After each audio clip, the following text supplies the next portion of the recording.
Mudflaps. Hello. I just found my notes. That was real quick.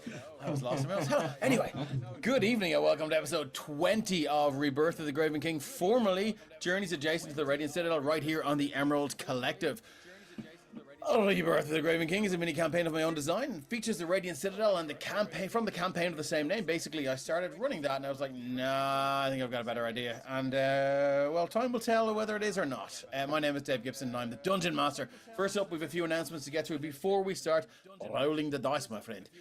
Episode 13 of our first podcast, No Silver Linings, a Call of Cthulhu story set in 1920s Ireland by Mark Corrigan of Shunnick Games, is available now for our Patreon subscribers at the Jeweler tier. And episode 12 is available on all the regular platforms now as well, with episode 13 hitting those same platforms on Wednesday the 30th of October. That's a lot of dates. Blurb for episode 13. Well, as if things couldn't get worse, Benson, Charlie, Monty and Ulick head for the mines, determined to finish things one way or another. One way or another. But what waits for them down there? What craves to be released? Well, there's only one way to find out. Let's listen to some COC. Anyway, our Patreon is now live and you can head over there by clicking the link in the chat. Depending on the tier you choose, you'll receive original monsters, magic items and maps to use in your games each month. Depending on the tier you choose, you'll receive magic items and all sorts of stuff. There'll also be the opportunity to get early access to our podcast, discounts on select items, Drive-Thru RPG, shoutouts on stream, and bonus content as well as discounts and commissions from It's a Map. She's right over there, probably doing maps. And Zorp's Art, who did all the Patreon filigree cool stuff. So that's that. If you don't have the coin to spare to pledge, fear not, you can still go to our Patreon to follow and get a free original monster and magic item and some maps from my one shot. Spoiler, don't tell her that I drop in for free, plus even more free content, so make sure you stick around. Nice stuff up there. Where am I? My blurb, it's gone. Okay, and as promised, yes, as promised, we'd like to give shout outs on our stream to Patreon subs at the Jeweler tier. And tonight's shout out goes to our good friend Johnny Wilco. Stay tuned because Johnny is deep in the background plotting stuff. You might see him on a Sunday night coming to Twitch very soon. And also, we here at the Emerald Collective think it's important to speak out about mental health in general. But the upcoming month of November, or Movember if you will, specifically focuses on men's mental health. And friend of the show and Flying Orc Keane is raising money in aid of this worthy charity with his MoSpace fundraiser. So you'll see the link to this fundraiser pop up occasionally in our Twitch chat. Please donate if you can. And if you can't, simply giving it a share on your socials will really help us get it out there. So that means a lot to us. And fair play, Keane. Lots of love from the Emerald Collective. Now, let's take a look ahead to the next 7 days in the Emerald Collective. The Sophrone Saga. As if I hadn't taken enough work, I'm back again tomorrow. Sophrone Saga continues tomorrow. Deep in the Underdark, the party continue their search for the temple guards. Abducted by mind flayers and dragged into the deepest depths of the Vertex Crux. That's the mountains in the middle of Sophrone. The very same mind flayers the party suspect Lord Mithrasma, patron of the orphanage of Artex, of conspiring with. But in such a dangerous place, filled with magic and malice, what could have possessed the party to instantly trust the deep gnome that arrived at their camp? Well, time will tell, and we're sure the party will not like the answers to that question. Alternate Tuesdays. This Tuesday, we've got Arcane Adventures in Andromeda with he's right beside me. That way? Is he that way? Yeah. Yes, that way. The party, the party escaped the hole with Salmon dead and the baby dragon quickly emerging from its egg. Were the party actually successful in damaging the cult's presence, or have they just scratched the surface? Stay tuned to find out episode 5, Messages from Home. Carrie, tell us, how's this game going for you? Pretty good. I mean, so far they've only murdered one NPC, so that's a good start. Everything else is just forgettable goblins and orcs. Definitely not one that was just learning to write in common, and a good dude that got bamboozled by a cult that met a fateful end for no reason. All right. Thank you very much, Carrie. After that Tuesday, I'm back on Wednesdays. If you're probably sick of me already, I'm back with another original one shop. Which, curiously, that could be correct. It's called The Shoplifter. Join GM Dave, which is me, the party of Emerald Collective community members, for another original one shot. What does an adventuring party do when they return to the town to collect their reward? The very shop they were hired from has been scooped out of the ground and whisked away by a towering giant monstrosity. The Shoplifter is a Dungeons & Dragons 5e 2014 adventure for a level 7 party, and we're going to be kicking off on the 30th of September. And... September? Sorry, October. Right? Yeah. Yes. Thank you. Heirs to the Hand returns then on Halloween, where the party will once again leave. Do you know what? Do you have the blurb in front of you, Craig? I do not. Okay, well, I was going to ask you if you wanted to read it, but that's okay. Heir to the Hand returns on Halloween. Seamless, boys. Seamless. I know, right? Will once again leave Helm's Hand behind as they depart for Outpost Delta in Grom space. The nearly 2-week voyage ahead of them will take them through their wild space sector and the astral sea beyond, where they hope to catch a ride through the phlogiston. Was that right? Phlogiston, very close. Phlogiston, okay, thank you very much, to help speed their travel. But what awaits them amongst the black void of wild space and the astral sea's silvery mist? Find out in episode 25 on Halloween. The Pale Traveler. Please tell me there's some like Hellraiser and what was that other one with Sam Neill in it? Event Horizon shit going on. Yeah. You know, Carrig been between us here is playing in that, and so is Freya. So I'm going to keep kind of details on the low for now. Okay, let's go. But I have been thinking about it. Oh no! But no, I have been kind of putting some thought into how to make this a little bit more spooky for like a Halloween session. So I'm really excited for it. Oh, I'm hearing people back.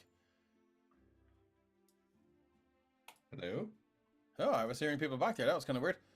Nobody was talking. How was that? Oh, do you know why? Twitch? There we go. That's why. Because I had my Twitch turned on. I am a pro. Yeah. Okay. Thank you very much, Craig. Well, let's continue this fucking award-worthy broadcast going as I give a huge shout-out to the amazing Kate, who was our technomancer tonight. Kate has created all the overlays you see here in the Emerald Collective and is the wizard behind the curtains of ones and zeros. Big thanks and much love to our wonderful Twitch mods who are the fastest fingers in the West when the ban hammer is required. We love you all. I'd like to thank again Kate for her amazing maps. You can find her on Instagram, Twitter, and Facebook on @itsamapIRE. Please give her a follow. And if you're looking for a battle map, I believe she's open for commissions. All of the music you hear on the stream is from Tabletop Audio. They're right up there in the Roll20 jukebox. And finally, you can influence the game directly from chat. If you ever wanted to help the GM, or maybe the GM by bumping a critical roll of a D20 and helping them over the mark, well, now you can. By using your channel points, you can offer a player, or more importantly, the GM, the benefit of a 1d4 boon, which they can add on to an attack roll saving throw ability check. You can also bestow points of inspiration to the GM by gifting or renewing subs. Some of them might trickle down economics to the players. Scroll down and check out the About page for all of the details, and please remember to state in chat who you would like to receive your boon, the GM.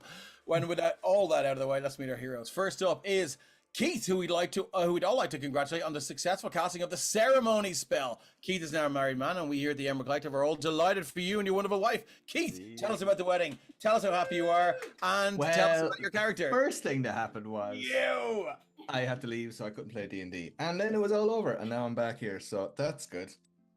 It was wonderful. Thank you very much. And life has changed completely for the better, which is nice. Indeed. But I'm back. I'm glad to be here playing D&D. That ball and chain's a bit weighty, though, isn't it?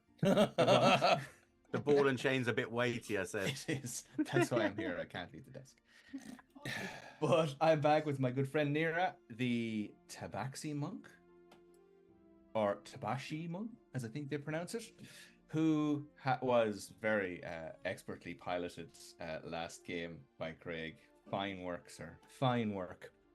But now I'm standing underneath Beholder, who is probably beholding me to my doom.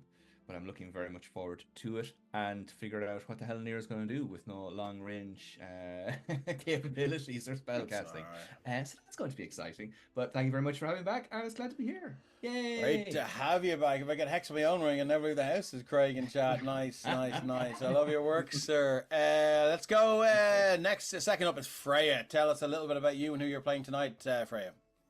Hello, I am Freya. You see me most places on Emerald Collective. I am playing Kethra Helder. She is the human fighter, ask questions after they're dead kind of thing. And yeah, she just wants to kill this flying weird thing. She's out for blood. Out for blood. It's my favorite Steven Seagal movie. And Tom, you're up next. Head. Yeah. Sorry, Rep, you're up next. Hello, I am Reflect Gamer. You will have seen me on all the socials under that thing, generally causing mischief and mayhem for the Emerald Collective wherever I can manage in TOTB space. For tonight, Matthew, I shall mostly be taking on the role of Turvig, Torveg is the party's Minotaur Ranger, and at the minute he's thinking this behold was not as fun as the one we drank beers with back on the Radiant Citadel. Thank you very much, Rep. Paddy, you're up next. Who are you playing? I am playing Phelim Fontaine, Captain in Exile of the Vanguard of Dawn.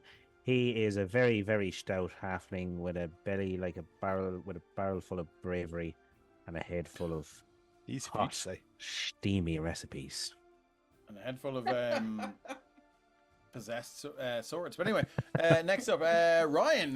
Rhino, would you like to tell us a little bit about you and who you're playing tonight? Hi guys, I'm Rhino, aka Deranged Rhino, more importantly. That's Bodhi that's screaming. And I'm going to be playing Phoenix Valley. He is an elf wizard. And yeah, he's ready to do some damage to this flying eyeball. Flying eyeball, indeed. Last but not least, Craig. Who's that little wonderful specimen behind you to over your right shoulder? Hello, yes. Hello, everyone. My name is Craig, and this beautiful boy over here is Lou. Who's, old man Great Dane, my boy. The best boy. Yeah, you can find me on socials at Craig7Darling on Instagram, and also if you want to check out the work of my world touring band, My Son the Hurricane, you can find us anywhere you find anywhere you stream your music and on all social platforms. Tonight I am going to be playing. Tonight I'm going to be playing Andira Othanar, a Shadarkai Hexblade Warlock in service to the Raven Queen, and who is currently taking up a safe position behind some cover while deciding what her next move is going to be. Nice. Okay, I do believe that. Actually, no, I'm returning as our special guest. We'd like to welcome back Carrie. Carrie, would you like to tell us who you are playing and how the hell you got here? Hey, I'm Carrig. I play Sir Agar, who is a Gearforged paladin, not to be confused with a Warforged. There's some weird differences there that I'm sure Dave knows and has factored in. In terms of this, Agar has undergone a slight change since last session because we realized I had picked an absolutely broken subclass from Cobalt Press. So, yeah. Thanks, Cobalt Press. Thanks, Cobalt Press. He is here to maybe, let's say, avenge and go eye for an eye with this paladin, or this beholder. All right, thank you very much. And I will point out, if you look at our Twitch screen, GM Dave and Sir Edgar are side by side. So this means that at a random time, anytime someone rolls a natural one, I will be swapping places with Edgar and Carrick will be GMing the game. No, it's not going to happen. I got this. Oh, I love that. So look, let's go ahead and run through a quick recap. Having fled the world of Thar.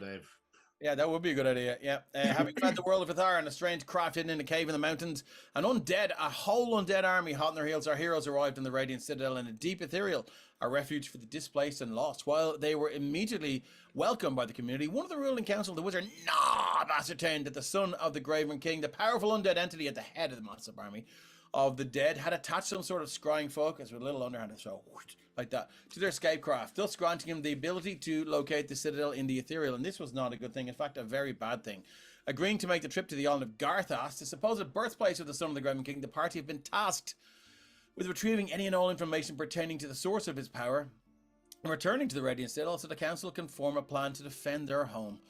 Arriving on the island of Garthas, the party attracted the attention of Shazastar, one of several malevolent entities left in place by the son of the Graven King to protect any traces of his past and potential weak points. Did I say that? No, I didn't. While battling his undead minions on a bridge in an attempt to seek out his lair, the volcano at the center of the island erupted, covering the surrounding. Thank you for that was perfect timing, Rep. I love it. Covering the surrounding lands with a thick layer of black and grey and completely obscuring the sun. What better environment could sunlight-sensitive undead ask for? Having finally found their way to the lair of Shazastar, the party have passed through his entrance hall and into the first level of his dungeon in order to defeat this malevolent entity and learn something of the origins of the son of the Graven King. Now, after dealing with a spectral creature known only as a shopkeeper, who seemed to be at odds with Shazastar himself, the party managed to convince this strange servant to part with his help, the gear-forged creature Agar, who didn't seem to know much about itself or where it came from.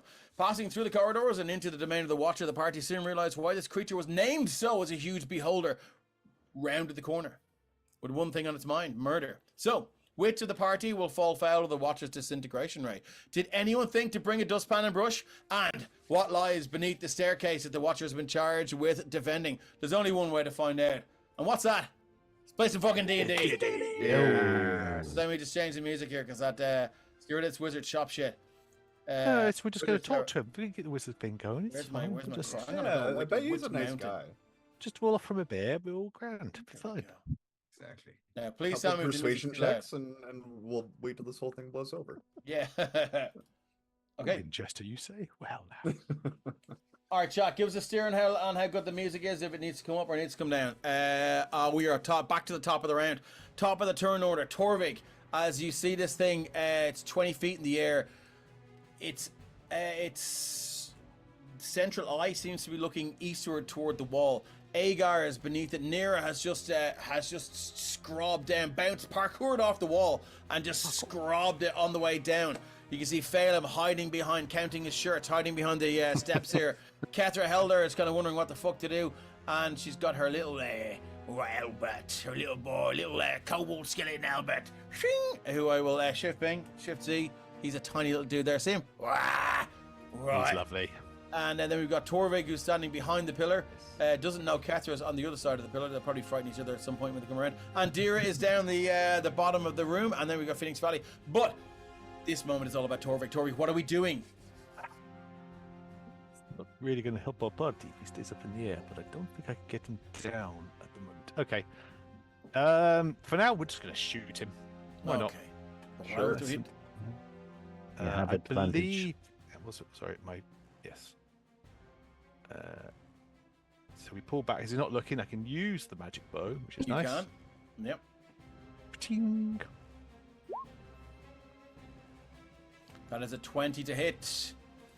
Creature's AC, I do believe, is 18, so that is a hit. Marvelous. So. Yeah, Do you want to try and see if you can get advantage from Phelim's last Oh, yes. distracting Pitch for the crit. strike? Oh, yep. Sorry, my roll 20's doing all sorts of fun stuff. Just in Hit it case with you get a crit crit. vision. Yep, absolutely. Hit it with it and run.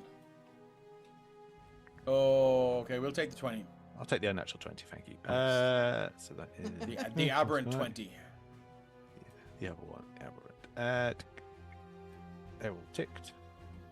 That would be when the damage rolls.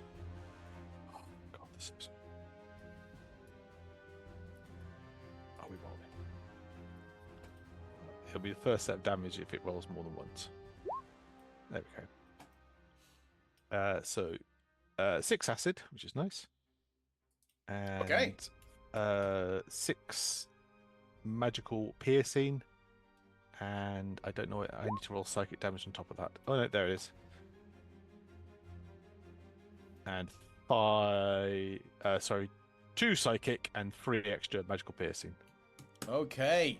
Sorry, yeah, I went so all over this the place on that one. Arrow screeches past Agar. You kind of you hear the psychic energy more so than see it.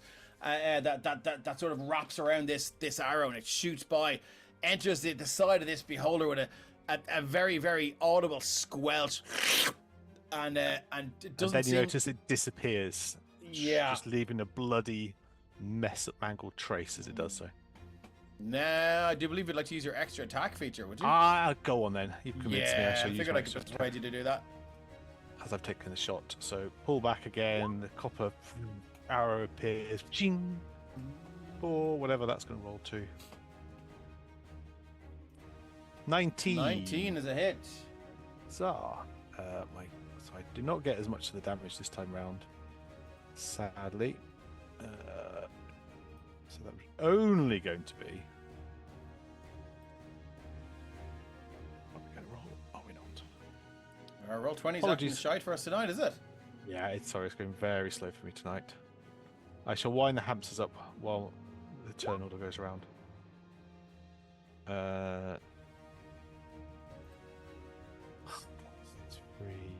11 piercing and 6 acid. It's not too 11 shabby. piercing and 6 acid is 17 points of damage. Nice. Another arrow just shoots through the air. And again. And then That Torvik's means actually war, going to eh? move up. So he's going to try and hide behind the pillar as best he can. Because he has got bonus action to do it. But he's Okay. attempting to kind of use the pillar for cover. No worries. That's his turn. Thank you. That's his turn. So we're going to move on then. The Beholder's turn. It's going to move 20 feet up in the air. Do you know? It's going to move 5, 10. It's going to move to there. Actually, no, it's not. It's going to stay. It's going to stay where it is. It's going to move 20 feet up. So it is now 40 feet in the air. As I am going to draw a little freehand. 4, 0.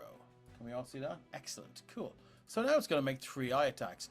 I think it would be rude not to do one on Nira. Nira, can I get a D10, please? Let's see which ray is going to hit you today. Ooh, the excitement. D10 coming in. That's a 9. Oh dear.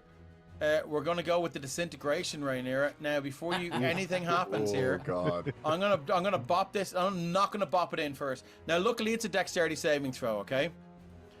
But the damage is 10d8.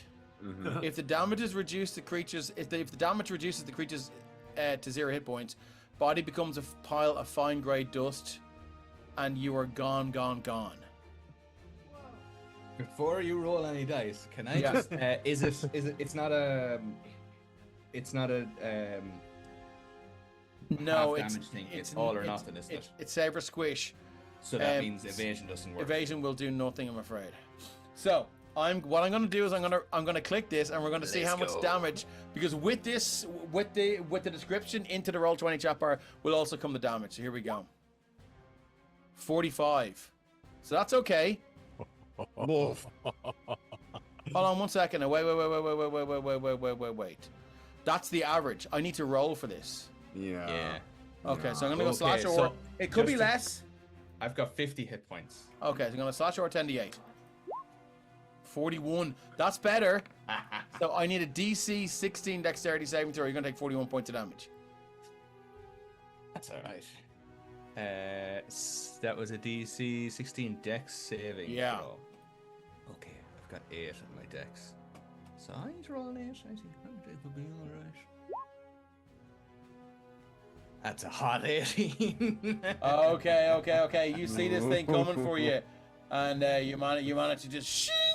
This sickly yellow ray just shoots past you. You spin around and parkour out of the way.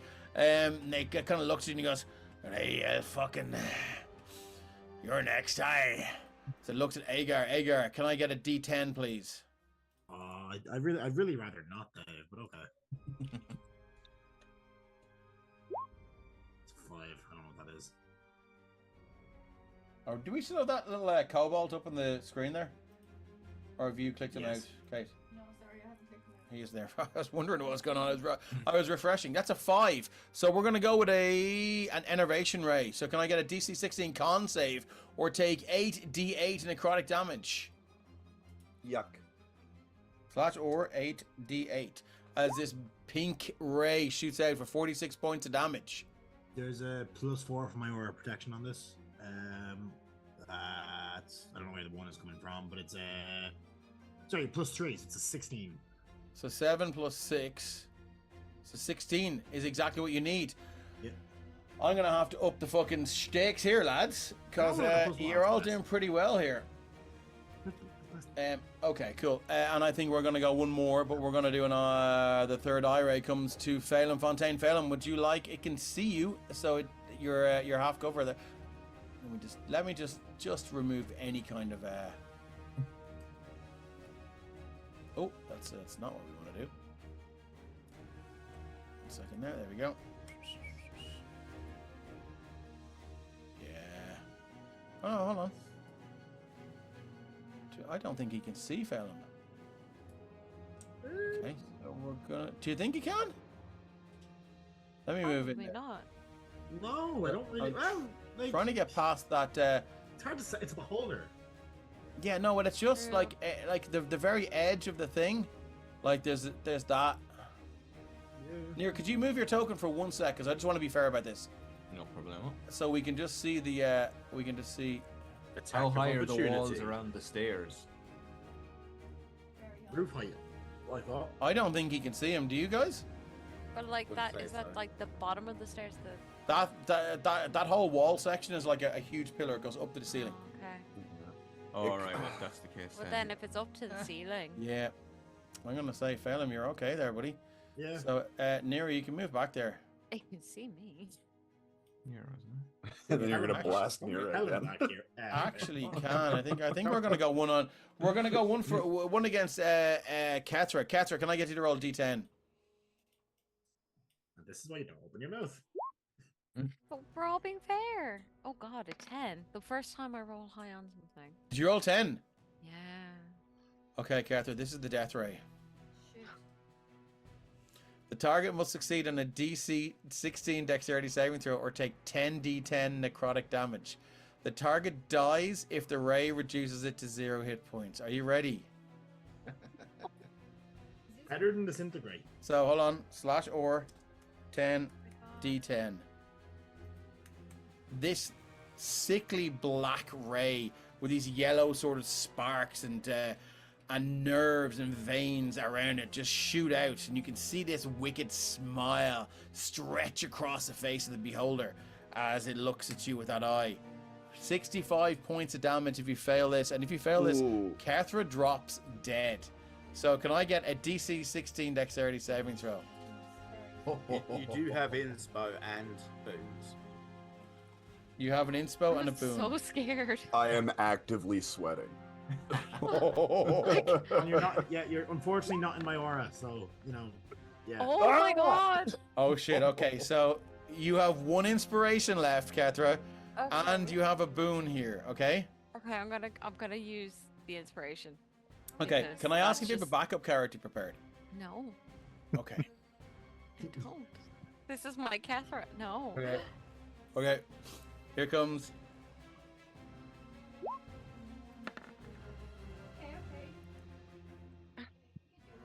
Okay. Okay. I can use one boon on that, can use but a I boon don't and you think need it's a gonna 4, get. I'm Catherine. gonna need a 4. You're straight rolling that though. Do you have any mods to it? Yeah, it's a dexterity saving throw. Oh, sorry. Your danger So- sense to kick in. You'd have advantage anyways. This is. I freaked out. I absolutely Oh. panicked. It's okay. Yeah, So if we go into your Yeah. thing, you have a +2 in your dexterity, which is 14. 14, so you only need a 2. But also you have danger sense. So you could roll. Does danger sense kick in at level 1? I don't think so. No, sorry, I it's forgot like you level wasn't pure 4 or barbarian. something. Level 2. That's So just dex, level was 2. it? So you just need a 2 or more on that D4 of a boon. Sweet baby Jesus. So am I going into? Okay, so So you're at a 14 now. You need a 16. Excuse me, and you need to roll your boon to get you from a 14 to a 16. So you Yes! Need Oh two, my three, or God. four. Oh my God! Oh wow.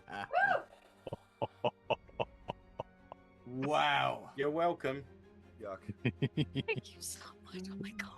You're welcome. Freya, how are you feeling? I feel like I'm gonna cry. Oh my gosh. So at This least you is don't have to roll fucking. This is the 4d6. shit with beholders, lads. So they're tough cookies, and they've got some awful fucking things that they can do to you. Wow. Okay, Katra, as you see this coming, it's almost like Phelim looks around the corner, sees it first, and ducks back around, and it's that heads up that you get from Phelim.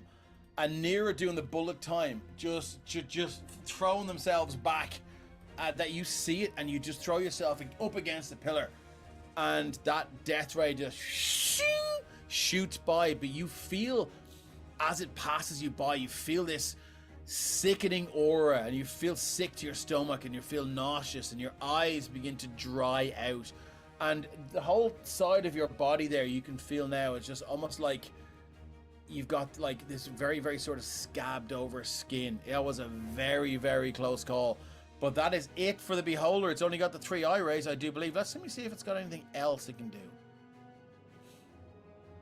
Is it not tired? No, but I'll tell you what it is going to do. It's going to turn around as part of its movement now, the end of its movement. It's going to face you all. Yeah, it's going to face you all. And as you see now, anyone carrying anything magical or using anything magical, you feel the effects of this anti-magic ray just sap all of these Dwomirs and magical energy from your weapons and your spells and your class abilities as it just looks down on you. This thick, mucus-filled purple eye, just looking down, and he goes, "Hey, what's next? Hey." That's Cathra's next. Yeah. Good question. What does that do to a magical construct? I'm not going to be that mean, buddy, but I will say if you've got any magical abilities, that it will. Oh yeah, my health is disabled. Stick them up your arse. So grand. Catra, what do you like to do? After that, after her moving backwards, she'd be like, "You son of a bitch!" But she's gonna run 5, 10. Where is she? 5, 10, 15, 20, 25, 30. I think you probably get to there if you use one of your diagonal movements, if you want to. Well, she wants to kind of be like at that corner. Well, that's okay. I'm just trying to help. Yeah, that's She's all right. literally just at that corner there, and I'm wondering if she can. So I want her to be. Welcome in on your end. Thanks for the boon, Stephen. Sorry, I'm not. I've been too excited about the beholder to keep up with chat. Looks like everyone was also shitting themselves. Sorry, I haven't had a look. Sorry, Fred. Yeah, me either. So I'm just catching up. Thanks everyone for joining us. We are fighting a beholder, and Catra is hiding behind the stairs. I don't blame her. I would too. Dave, hold on. She forgot to bring the little guy. She forgot to bring the little guy. Don't forget your kobold. Roll, seek yourself in there, buddy. Yeah, it must have when I redid the sheet. Yeah. Okay, cool. She is gonna throw her little dagger. Okay. She has. So Can you she can't. peer out behind it? No. You're gonna have to move out behind it and use any movement you have left to come back in. No, she's not moving from left, right. Okay, she will just stay there. So for the moment. No worries. So Torvig Beholder, Catra. She can hold an action. You can hold an action. What would you like to trigger your action? It's gonna trigger your held action. If sorry, I don't know. I'm not gonna assume. If the beholder goes by in front of her, kind of like around there, then she'll get the flame tongue longsword and stabby. If he's close enough to her, but if it's 20 feet in the air, obviously she won't be able to. Okay, moving on then. I think we are, what's next? So we did Torvig the Beholder, Catra, we're up to Andira. What'd you like to do? Okay. Can you measure out that cone from the beholder for me? Sure, give me 1 second. I'll use my little, my cone goes in the center eye, and it is a huge amount of conage. How's that? Sorry, let me just hold on. I'm gonna move it down so everyone can see that. And we're gonna go cone. We're gonna go linger. Where's linger? You have to linger. You have to. No, You have to. Okay, there we go. So it's a little bit. It's a little bit of that. Okay. Okay. All right. In that case. You're just excited. Now. Yeah. We're gonna move 20 feet up in this direction, and once we get to the next pillar, Andy's gonna use her bonus action to use a Blessing of the Raven Queen. She'll teleport 30 feet up to the top of the room, and when she reappears, she's in this sort of spectral form where she has like resistances to all damage types till the start of her next turn, and I gotta use my bonus action to get there. So I can't do that. I think my best bet is to fire off 2 more Eldritch Blasts and try and kind of distract it, kind of get its attention over here a little bit. Okay. Coming at you. I am still currently concentrating on the Hex spell, so if I hit, it'll do some extra necrotic damage. Okay. 21 and a 24. 2 hits. And I got max and minimum damage. I got 10 on the first, plus 1 damage on the second one, plus 2d6 necrotic damage from the additional damage from Hex, which will add another 10. So all in 21 points of damage. 21 points of damage. Wow, okay. Just move this down. And while this... Oh, sorry, go ahead. I was just like, out of curiosity, what skill did you hex on? Strength. It was strength from the last game, yeah. Strength, cool. Yeah. And while she's still in this sort of semi-ethereal state, and she has like a bit more defenses against damage, she's gonna stay where she is, like in full view of this beholder, and maybe distract it this way. That'll be your turn though. Okay, cool. Moving on before we get to Phoenix Valley, the beholder's going to use the legendary action. The beholder's going to use the legendary action to move, so it's going to bring this with it. 5, 10, 15. It's going to turn that way. Actually, it's no. Which way do you want to turn? It's going to turn this way. And I'm going to grab this little fella here. I have to do another one, do I? Okay, cool. 1 second now as I get my linger tool, my measure tool, and get rid of... Oh, come on, you fuck yeah. Where's the fucking measure tool? Okay, but seriously this time, do you have to? Yeah, I do. But it's staying 40 foot up in the air, is it? It is still 40 foot up in the air, and its cone is that way now. Sorry, 1 second now. Its cone is that way. Okay, cool. Sorry about that. I hate the measure tool. Moving on. That's all it can do with its legendary action. So we are down to the next person in the turn order, which is Phoenix Valley. So Phoenix, you had faded away, I believe, the last time. Yeah. So moving while I was faded away, I move up to about here, where I come back out of my portal, followed by an old friend of mine, the giant badger. Yes. Shit. So as I stop there, I instruct the badger to go and fuck shit up. Can the badger get up 40 feet? I guess we'll find out. Bonus action drop kick. Everyone knows badgers can fly when they get hit by a car. It's fey badgers. Fey badgers come with wings. It's fine. Yeah. So okay. It can get to there, and it still has 10 foot of movement, so he's not going to be able to get to it. Yeah. But he is there ready to ready to tear to shreds when it dies. He's ready to play fetch with this ball. Nice. Okay, cool. Is that it for Phoenix? It is, yeah. Okay, I'm going to use my the beholder will use a second legendary action. 2, it's going to go either.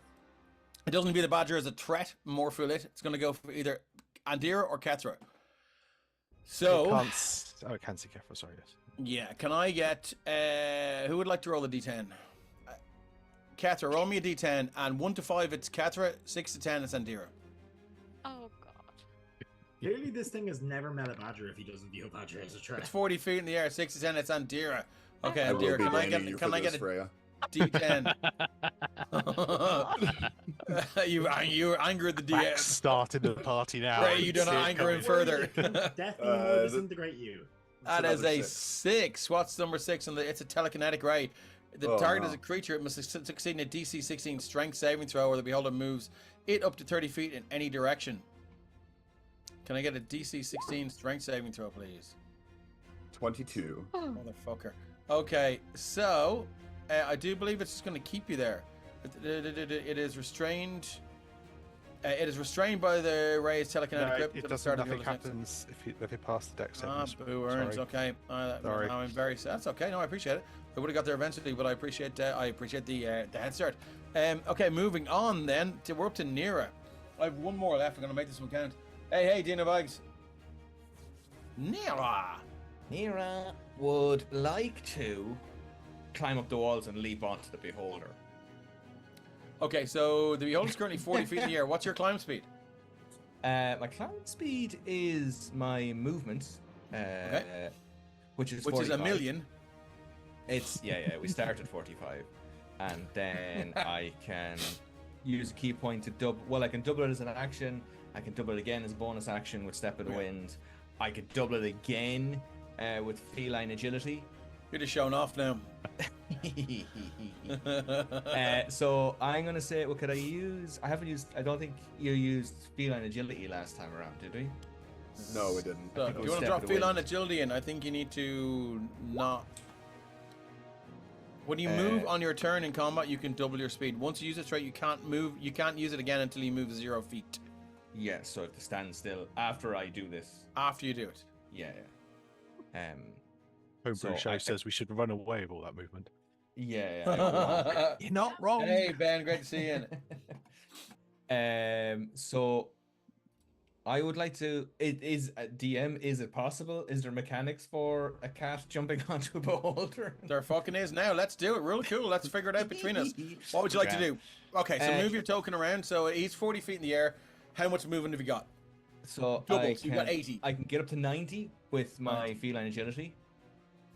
Okay. So I'm going to say you can jump on top of this thing if you want. Fantastic. I would like to do that. How do we feel? How do we feel about an eye ray at point blank range on someone that's on top of it? I kind of feel like you will be at disadvantage on that saving throw. I fully accept that. Yes. How are we all with that? I mean, if it was a deck save and he said he was jumping off backwards, maybe that would be a straight roll. But other than that, yeah. Agreed. Okay, cool. So just so you know what you're getting into, Nira.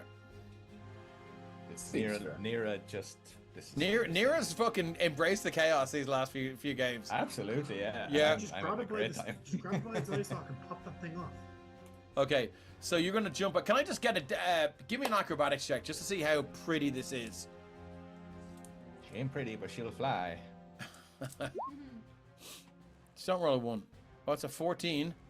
That was a 6.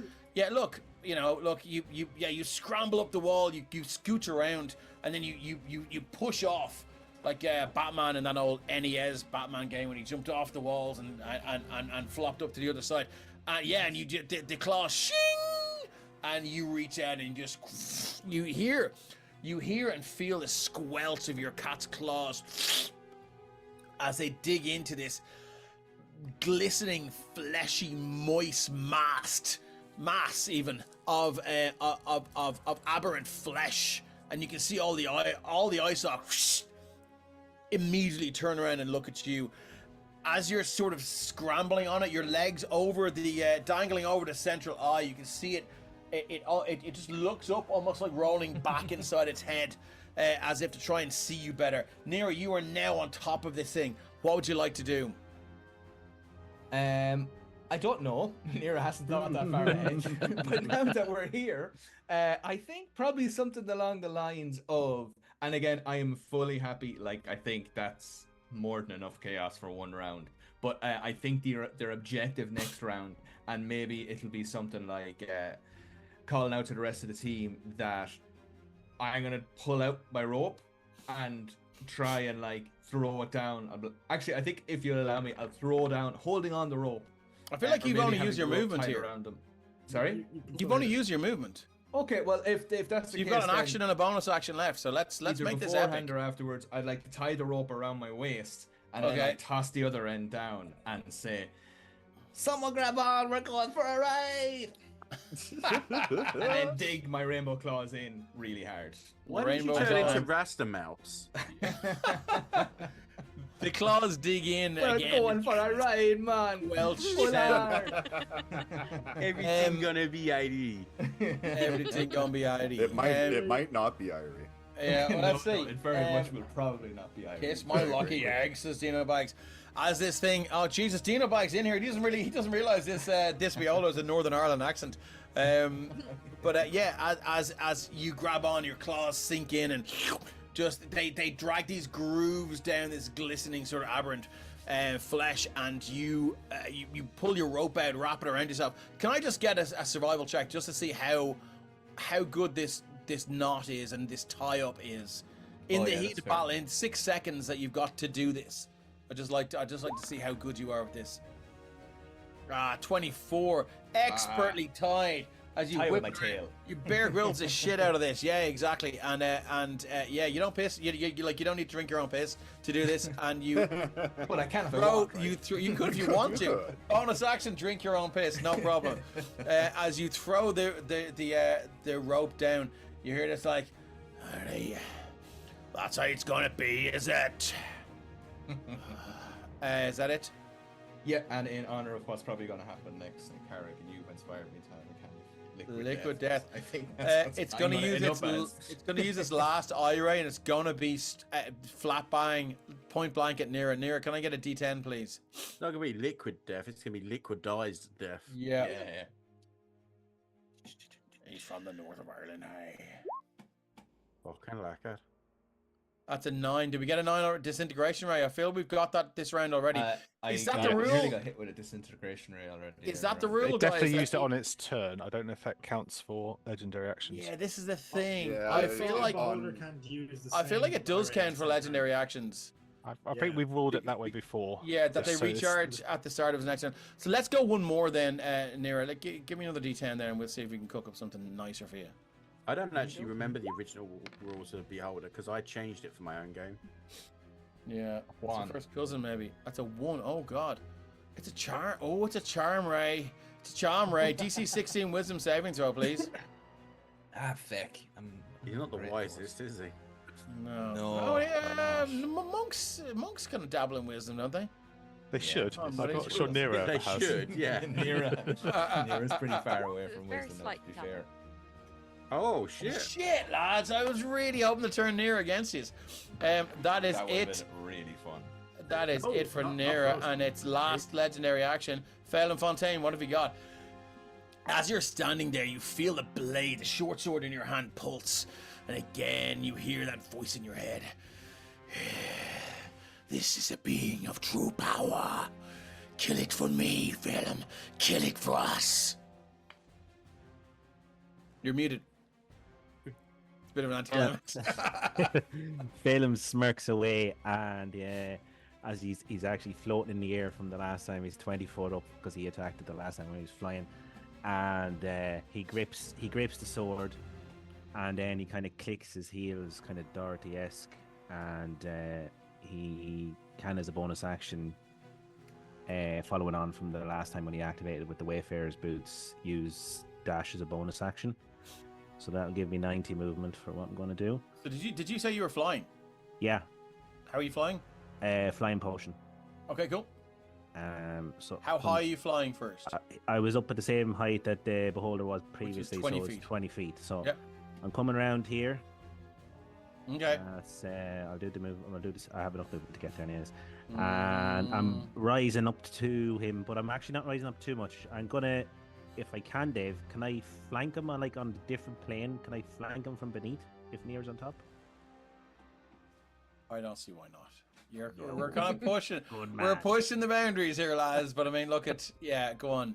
All right. My first attack then, with advantage, is going to be a menacing strike. So as he's doing it, Phelan just lifts up his awfully scarred belly and he says, "Have you ever seen anything as ugly as this Beholder?" And it's just hulking belly, looks like the ugliest Beholder that thing has ever seen. And like there's like six skin tags hanging out of it. Oh, it's all scars, yeah, skin tags.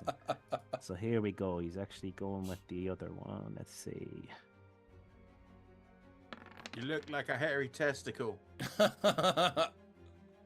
15 to hit is not going to hit, my friend. Oh no. Its AC is 18. And then you have a boon if you want to try and burn a D4. Yeah, cheers, I will. Yes, I will. D4. Push it to the limit. No. And then walk along the razor's edge. With me extra attack then. Gonna go at him So again. yeah, that was a miss for the first one. Extra attack, yep. Extra attack. Come on. That's a 26. Yes. You burnt all your hit dice, though, haven't you? I'm not using hit dice. I'm using superiority dice. So that's fine. I'm just confirming that you did burn all your hit dice last game. Cool. I did. This is a distracting strike, so it's the same as at the end of the last game. It'll give advantage to the next attacker. So how much damage? 11. 11. Yeah. What does your distracting strike look like? It just slaps Just the the side belly. of the belly, and it just wiggles like never-endingly. It's jiggling is hypnotic. Yeah. Ruffle and shuffle. Yeah. So, just to go. So I had 90 movement. I think that was about, probably all told, 30 and then 20 up 50. Leaves me with 40. So That's cool, buddy. But on the way out, it's gonna use its reaction to try and bite you. Well, it's not because I have the mobile feet. You dirty, shagging, absolute aberrant arse-licking dick fuck. Okay, cool. So advantage. My favorite Cradle of Filth album. Yeah. Hit that, please. God damn it! I've never managed to use Dina Banks. Laugh my ass off. Well, it's not. Rory Guy. Well, it's not. I think we need a T-shirt with quarter night. We need a T-shirt with. Well, it's not. I have never, to this date, ever managed to use the Beholder Bite ability on anyone, and I was so excited, Paddy, and you took that away from me.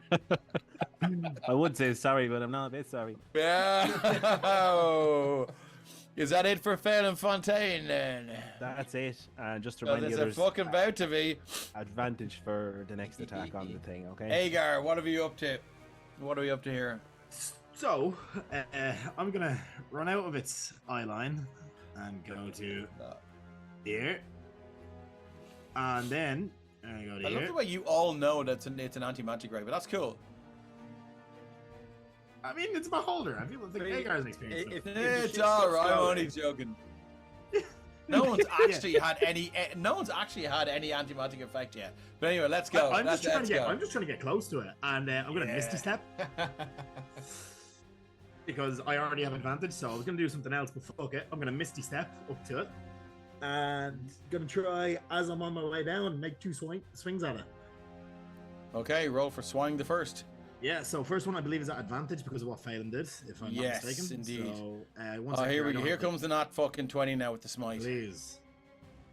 Stephen, you're in chat. Send me the paladin vibes. There's a swing of 1. That's Agar is a 19. gear forge, so wouldn't he go inactive? No. I think that would be a bit too mean, Stephen. We covered that already. Yeah. I think it'd be shit if a player lost his agency in the anti-magic ray. I think that'd be shit. That's a 19. I don't know where the bless is coming from unless somebody cast bless on us, but that's gone now, and I can't seem to toggle it off. So the 19 is more than enough. So you've hit. Yeah. So 14 I mean, I know we smite on a crit, but like, that's not a crit. Fuck this guy. I'm gonna drop a level. Sweet Jesus, are you gonna fucking burn the Holy Bible and smite on a non-crit? Go for it. Do it. Not to get biblical on this bitch, but let's go eye for an eye. Oh my god. 2d8, that's 4 10 points of damage. 24 with the that's an extra 10. Okay. Yeah, so I'm just saying that because you have smote on a non-crit, you for some reason somewhere in Kildare, Stephen just looks up at the sky. Listen. He's done and he now knows your exact location. He just sniffs. Divine sense finally works. Okay. And then second swing, which is not at advantage, but it's going to hit anyways with a 23. Yeah. And that is going to do 7 points of damage. And I'm not going to smite on the second one because I don't want to burn all my slots. What does your smite look like, first off? So Agar. Normally when a paladin smites, it's this like white holy divine energy that kind of spills forth. Agar kind of swings down, and what he's attempting to do is stab it in the big main eye. He probably misses and hits off to the side because he's misty stepping. It's not a precise arrow, but instead of that white holy divine energy, there's this just purple light just pulses out from his longsword as he like jams it down into this creature. And if those are looking close, or anyone with a high enough passive perception sees him even almost kind of like look at it, being like, "What the fuck?" And then he just pushes the blade in further, trying to do more damage. Is this Agar's first smite in the game? First smite in this game because he's not actually hit anything yet, or tried to fight yet. And so, did he call on this power, or did it just manifest itself? It's like he reached out to call on this power, and it didn't answer, so he did it himself. Agar, can I get a history check, please? DC for this is 12. I think Agar would know what you're saying. Yeah, give me 1 sec here. Okay. Roll 20 is just being a dick. Yeah, as it does. History. Can I ask what the mechanic for him smiting on a non-crit is? Is that? Oh, it's just an Emerald Collective rule.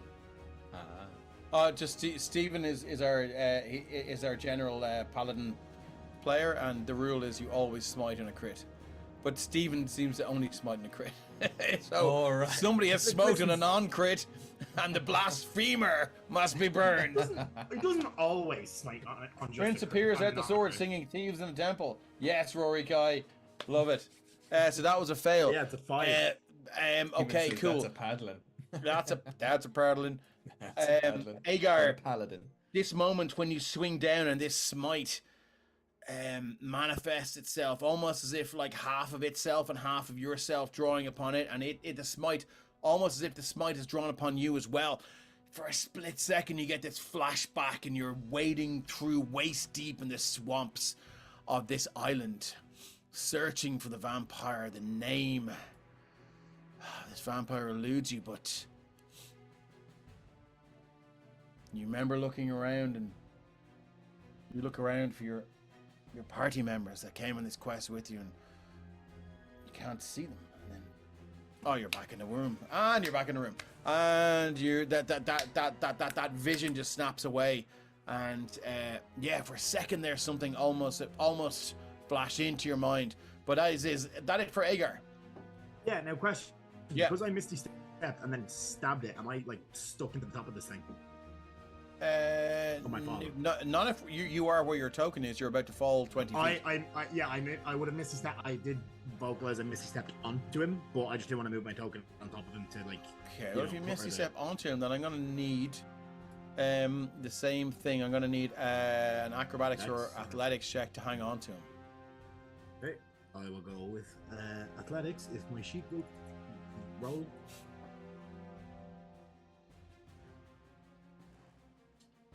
You too will also be at a disadvantage in saving throws for these next few IRAs. That's fine. Yeah, okay. You managed to wrap your arm around one of these eye stalks and then wrap your wrist around another one. You're hanging on. You can hear this like, "You're fucking dead, hey. I'm gonna fucking mince ye." Moving on. Torvig, what have you got? Actually, really quickly, Sorry. he will Yeah. like briefly like say quite under his breath now that he's realized what he is. He's like, "My friend, there is no meat to mince."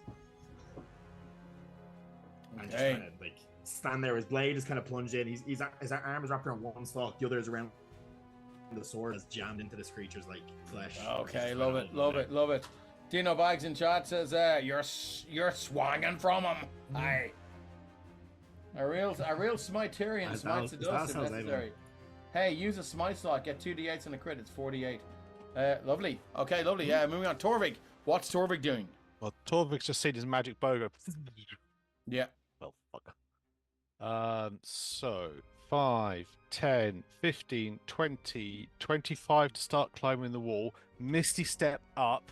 Fuck 30 off. feet to get up, leap, and he's going to fall on this thing from above and attempt to shove it You're going to shove it where? down. He's landing on it from above.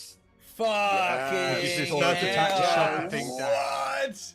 Okay, first off, before we do this, just actually roll the dice and let's get a cinematic description here of how this looks. So, how does a shove work?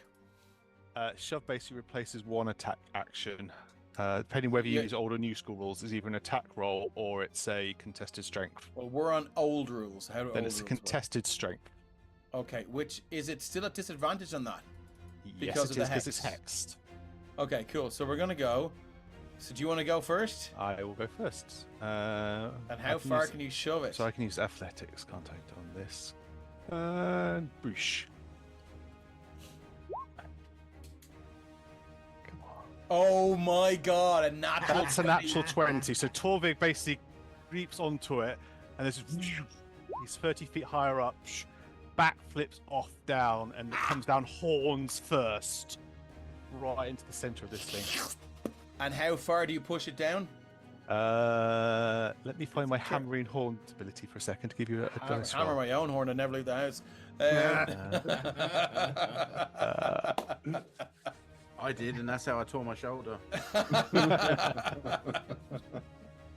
Hammering. If you're in there with a hammer, you don't more than tore your shoulder, pal. He keeps doing it.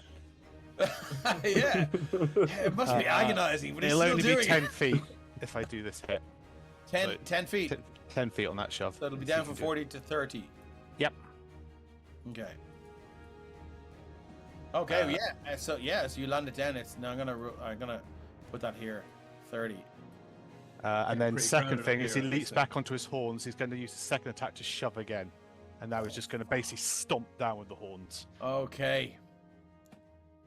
which will only be a 5-foot move because it's not using the horns, but it's still it's another athletics check. It's another, and it's Advantage as well. I've got an 18 there, buddy. What's my +2 from? Guidance. Hey, you don't- I don't I think don't have any guidance. I'm going to roll a boom. action to do. You're gonna roll a boon. Yep. Okay. Come on, boom. So what have you got? You've got 16 plus 18. I think I'll roll a boon as well. Boop. There we go. So that's I've got a 2. Yeah. So that is So I'm gonna win that The one. second one doesn't do anything. Okay. No, unfortunately, it's kind of wise to, and it just pushes all of its aberrant energy into just not being just pressed down again now, and it looks well, aren't you in a nice position there, you horny bastard? How fast can you move with 3 people on you? Let's find out. There might be a lot of fucking ash on top of me now. Is that it for Torvik? Yeah, you've used everything to do all that. Okay. Boon, boon, boon. Busy bee. Boon, boon, boon, boon. I want you in my room. Boon, boon, Oh boon, my god, I boon. love it, love it, love it. Meet Chat our kicking ass dudes. tonight. Okay, here we go. So first, to look, I think we're gonna have to. Where's Torvik? First one's coming at Torvik. Can I get a D10, please? Sure. You're gonna be disadvantaged on these. If you're up there as well, Torvik, you will have +3 to your saves from the aura protection. That's a 7. It's gonna be a sleep break. Can you be put to sleep? Yes. Yes, I believe you can. I need a DC 16 Wisdom saving throw at disadvantage, please. +4. Sure, why not?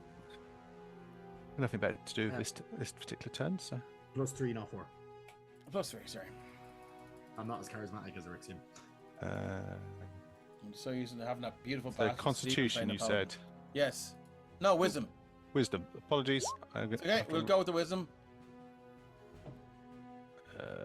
Okay, so did you know what? Yeah.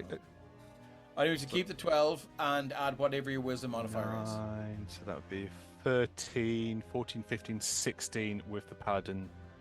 16 is a success, so that is not going to do it for me. So Corvin will go, I don't. You almost feel the sleepy wave go over, and something about Serega's like, And Not the place to so lose I my think sleep. what we're going to do is, can I get Nira, please, to roll D10 as the second I saw just shoots around under its arse and just looks at you and goes, Oh, the joy. complete with that noise. No! oh No! shit, it's the death ray! Right. Oh no! Okay, Nira. This is a DC 16 dexterity saving throw at disadvantage or take 10d10 /or 10d10. And I'm going to say, as we all know, if this reduces you to 0 hit points, you are dead. Dead. So 53. That is definitely a showstopper for Nira. Okay, so can I And get that a is DC disadvantage? DC disadvantage? Let's just throw it out there so we're all clear. DC 16 dexterity saving throw at disadvantage, or you are dead. But you do get a +3 after it. Ooh, well that's good. I have Does. 8 to my Does. dex, so another +3. So just don't brings roll a me- 1. Don't roll a 1. So Roll higher than a 2. that's Right now. yeah. Yeah. 16, 55. I'm just having a quick flick down through my my character sheet, see if there's anything I can add to this. As long as you don't roll a 1, a boon will save you. Nira currently has the all or nothing coin. And an inspo. The all or nothing coin rolled after a roll or before it? It's before. Is Is it it after? before? Let's Let me double check. somebody pull it up and drag it in. I think 'Cause you have to choose you're using it. I think, if I remember correctly. Oh Jesus! This is the God. this is the exact kind of chaos that Nero would go for. I actually think it would be a pretty bad idea, given that I mean, you. I don't think you can you're probably gonna make. Yeah, you do it. You do it like when you're about to roll. You decide to use it. Okay. I would say that under other circumstances, you're absolutely right. That is 100% what Nero would go for. But Nero life and death, also on the back of a beholder. So I think like fishing out a coin and flicking it is probably. Yeah. So we're gonna do a roll disadvantage. You're gonna do 2 rolls. So do your dexterity saving throw at disadvantage. We need a 16. So 14. You got Plus- boons. No, plus paladin save. That's 17. Oh yeah. Paladin's how... Law of Protection is even 10 feet. Yep, you are within 10 feet. So yes, you managed to save that. Oh, Nice. You feel that necrotic energy pulse, and for a second it does hit you and it penetrates in, but it's almost as if you're wearing some sort of magical vest as you feel the energy begin to hurt you, and then it's just pulsed back out. And Agar, you almost as if you instinctually did that. And Nero, you know it was Agar. Agar, you've no idea how you fucking did that. Busy Bee for an epic Torvik gameplay gets a boon. Thank you very much, Busy Bee. Nice. As you look down, you just see Agar. These Gearforge eyes just kind of narrowing, almost like Deadpool's eyes, just kind of narrowing a little bit, and emoting, and you just see that this energy dissipate. So that's 2. I'm gonna go for the third eye ray. I think it would be rude not to give. That's Nira. Who's up there?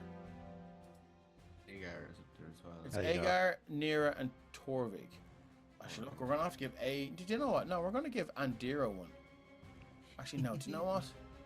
Okay, fuck it. So let's. Andira is 1 to 2. Kethra is 3 to 4. Agar is 5 to 6. Kethra, roll me a d6. How many smoking like? 1 to 2, 3 to 4, 5 to 6. Andira, Kethra, Agar. God. Andira, can I get a d10, please? Are we gonna get a disintegration here? We can only hope. Please so. no. No disintegrations. So Agar That's an does have a 8. Hoover attachment if Nice. needed. That's an 8, which I think is. It's a petrification ray. Oh, we hate this. This is not something you could. This is not damage you can resist, my friend. So, can No. I get a DC 16 dexterity saving throw, please? Or you are Maybe. going to begin to turn to stone. Oh shit.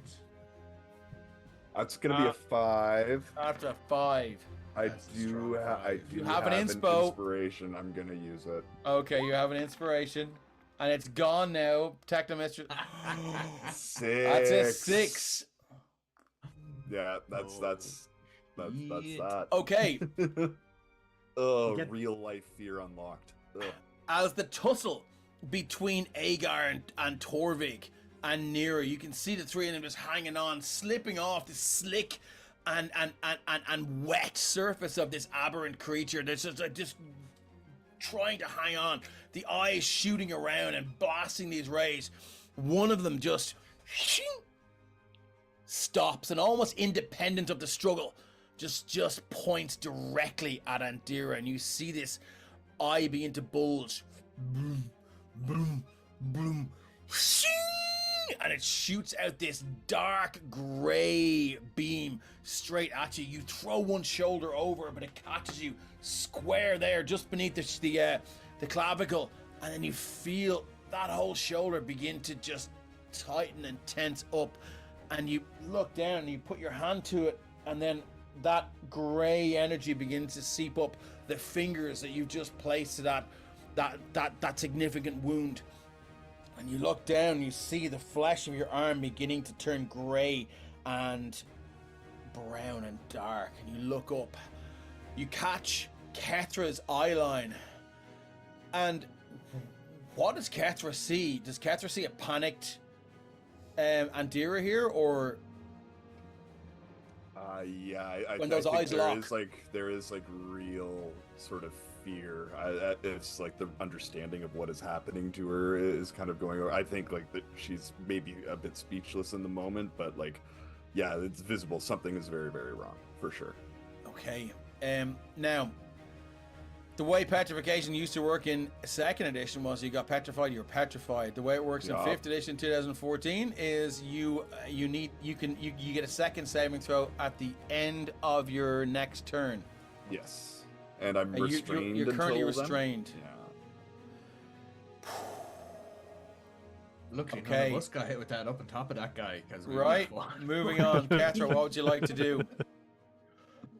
Andira's eyes lock with you, and you see for the first time Andira, this usually stoic and stern Shadar Kai, who's always seems to be in charge of her own destiny and unshakable. And then this is the first time you've looked over and caught her eye line, and you can see the eyes wide with the realization of what could possibly come. Okay, so she shook for a minute, but what she's gonna do is she will enter her rage. Okay. How high is the badger? On the ground or in the air? Badger, are you gonna toss the badger? No. Drop kick. I'm not tossing any badgers. Okay. The badger's on the ground. And he stands about 10 foot tall, so if you want to jump on What? Perfect. Right. No, this is what I want. I want to jump on the badger and just say, "Sorry, buddy," and jump for the rope that Nira had to get up on top of that beholder. So you're gonna run, jump on top of the badger, and get his head to toss me up as well. Like, give me a toss, buddy. I love Dungeons and Dragons. This is fucking amazing. Okay, so you're gonna run. If we can do that. You know the Matthew McConaughey thing from Reign of Fire where he just fucking leaps off the building with the axe? What a movie. What a fucking movie. That with this flamethrower, she's coming quick at him. About that movie. My granddad did the carpentry for the set on that movie when they shot in Ireland. Neat. Nice. Okay, so he hated it so much. As you run up, I just need. Do you want to give me athletics or acrobatics to jump off this badger and then jump up the third 20 feet? Athletics. Give me athletics, and so I'm gonna need more than a 12 here. Okay. Come on, dice gods. 21. 21. Katra, you kind of move 5 feet back and you get that run. You're sorry. Just jump up. One leg just pumps down and just crunch on the badger's skull. And it's as Rep just says, it looks up and its whole back just straightens just to look up and see what's happening, and that gives you the extra push. Ketra, what is in your two hands right now? She's got her flamethrower. She wants to Your literally flamethrower? get it, and her flamethrower is like her sword. No. She has it in one hand because she has to have her other hand out for the rope. Okay, cool. So you kind of jump off the badger. This what is it, flame tongue longsword? Yes. Jump off the badger and you swing. Can I get a roll to hit then? So you're gonna use your first attack. Let's just see how you get on here. Badger round. Badger round. What do you want? Your Honor, she's badgering the witness. That is a 21 to hit. For what is it? 15, 17 points of damage. Yes. Okay, Ketra. 20. Sorry. There's 15. Because you got fire and rage. Sorry, 20. My bad. Minus 20. Okay, cool. Ketra, have you got your second attack? As if you jump up here now, you with the rope in one hand, you transfer the blade to two hands, and you swing down, crashing down, and the blade slices through next, severing an eye sock. Lands on the ground. Another one lands on the ground. Have you got a second attack? Yes, and she's going to it again. Thanks, on your end. Yeah, I can't speak English anymore. I know. For 13. 18 for 13 points of damage. Ketra, as you swing down with your second attack, how do you finish this creature? What does it look like? Oh my god! Ketra has just killed a beholder. What does this second swipe look like? The first one goes down. Does she bring it back up again and just go down, or is it straight back up and unbridled rage straight down for what it's after doing to Andira? So does she stab it in or does she swipe down? It stabs straight in and she'll like grind it in. I guess so. As you run off, jump off the badger's head, and just swing around. One swipe of the blade down. The second one, he's swinging around and just...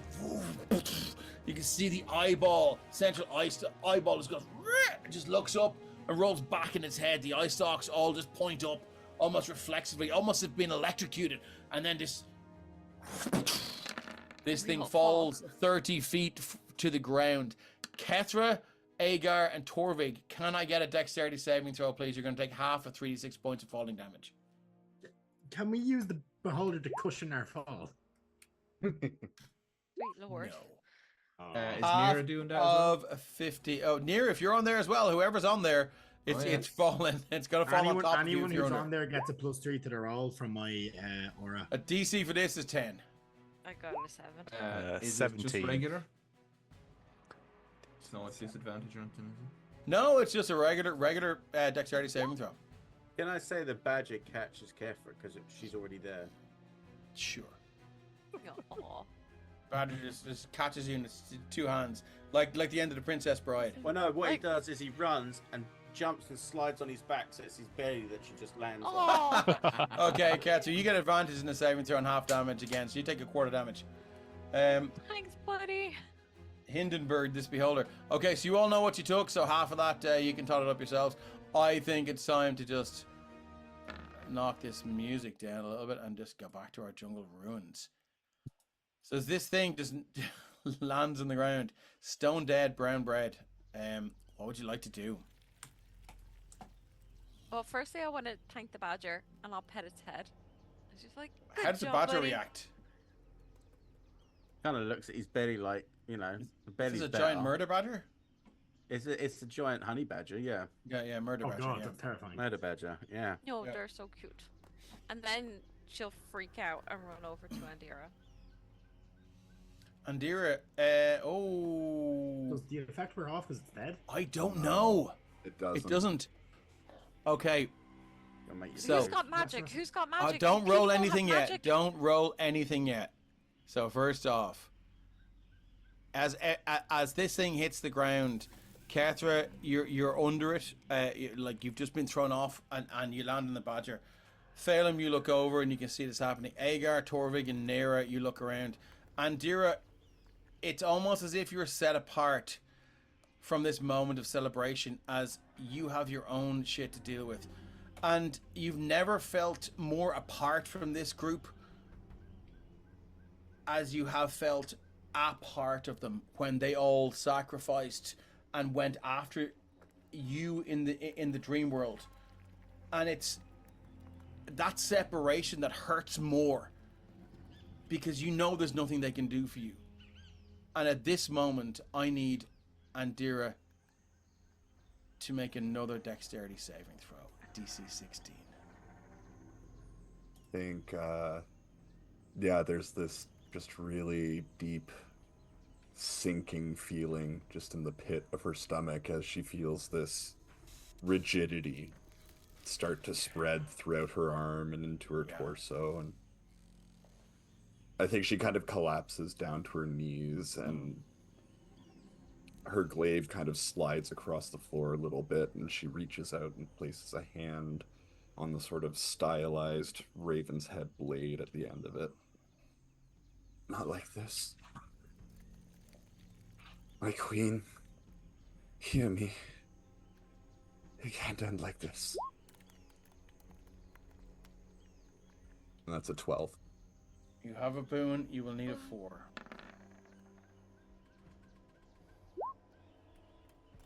A 2. For a 14.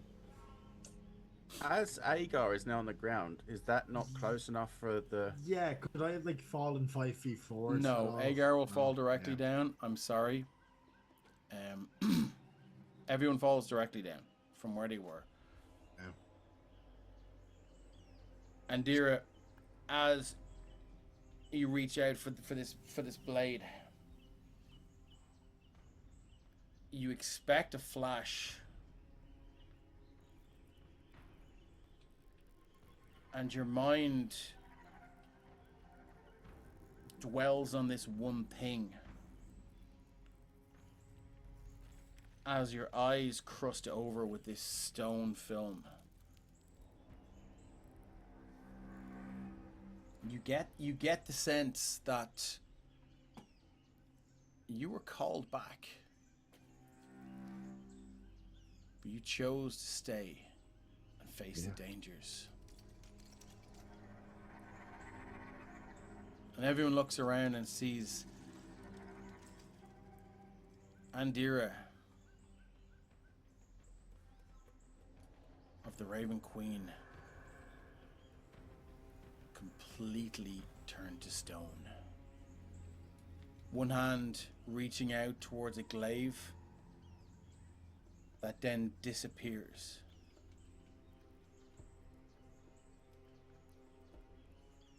I think that's where we'll take our break.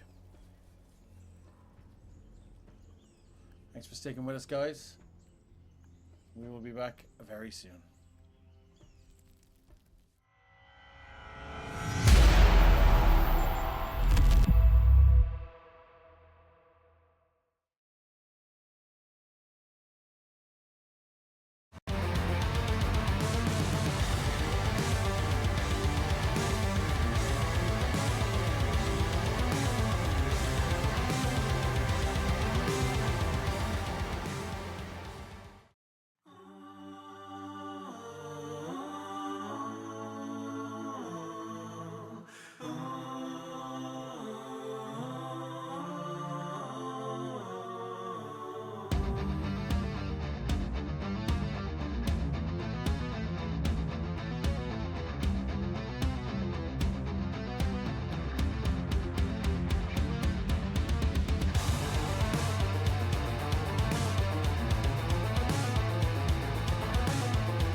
Welcome back to part 2 of episode 20 of Rebirth of the Graven King. In the aftermath of this battle with the Beholder, the Watcher, as it sinks to the ground, crashes down with a wet splodge. Kethra's blade just sunk deep into it. The eyeballs in the center just rolled up back behind its head. It hits down with a wet splat. Agar, Torvig, Nira, Phelim, and the Badger all look on, and Phoenix as well. Actually, Phoenix and Kethra, you look over and you see Andira still suffering from this petrification. Andira reaches out, just touches her glaive, and then she sees, I think, Kethra, you'll hear, "No, not like this," as this creeping death just moves up the arm, and then all you see is this stone statue of this Shadar Kai on her knee, reaching out, and just this one fingertip touching this packed weapon, the glaive, which stays there. What do you guys do? Orpheus just standing still, just like trying to process what he's saying. I think Nero would be jumping up full of enthusiasm, calling out, "Did you guys see that?" And then just as they turn and see what's after happening, they'll just stop and just go silent. Ears bent down, tail drops to the ground. I'll walk over and just kind of want to reach out, scared to touch her, and just turn to the others and go, "You guys have magic. You do something." Closer. Sorry, Kefra, the magic required to undo something like this is very strong. I do not have that power. I doubt any of us do. So, somebody has to. What happened? What's going on? What are they? No one in this I room. don't know. And look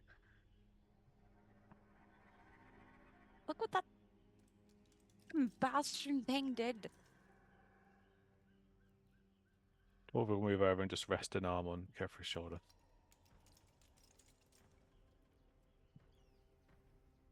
Put the final hit in. Venom's going to lean in and say, "We won't leave you alone, Andira."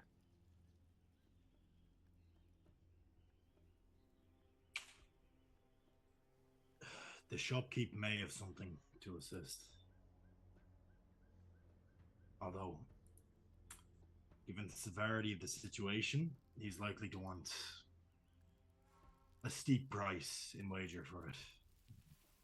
Well, you know him. What would he want? I don't know him that well. If the magic that done this came from the creature, is there anything in the creature's body? Does anyone know that we might help? It's not like a basilisk and its venom. It's arcane or in nature, I believe. Okay. I'll be certain there's nothing. And in a desperate attempt just to be doing something, Venom is going to go over here and start trying to butcher this as just a distraction. Yeah, I don't know if Nira would know anything. Could I actually do a check to see if Nira knows anything about what this is, or yeah, even to do. Yeah, I don't know what. Like, would it be I suppose Nira's been around a little bit through a few different worlds and stuff, so even maybe a history check to see if they. Yeah, I feel like you're not a bard, so I think you would just do a history check at disadvantage on this one, because this is the first beholder you faced. Absolutely, yeah. Well, apart from Stephen, was it? Derek. Yeah, he was a skull and pints. Yeah. 7. I mean, yeah.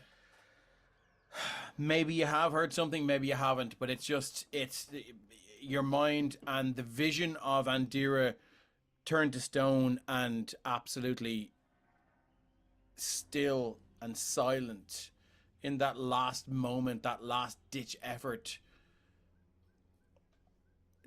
This is a statue that is a picture of desperation and fear. You're almost overwhelmed.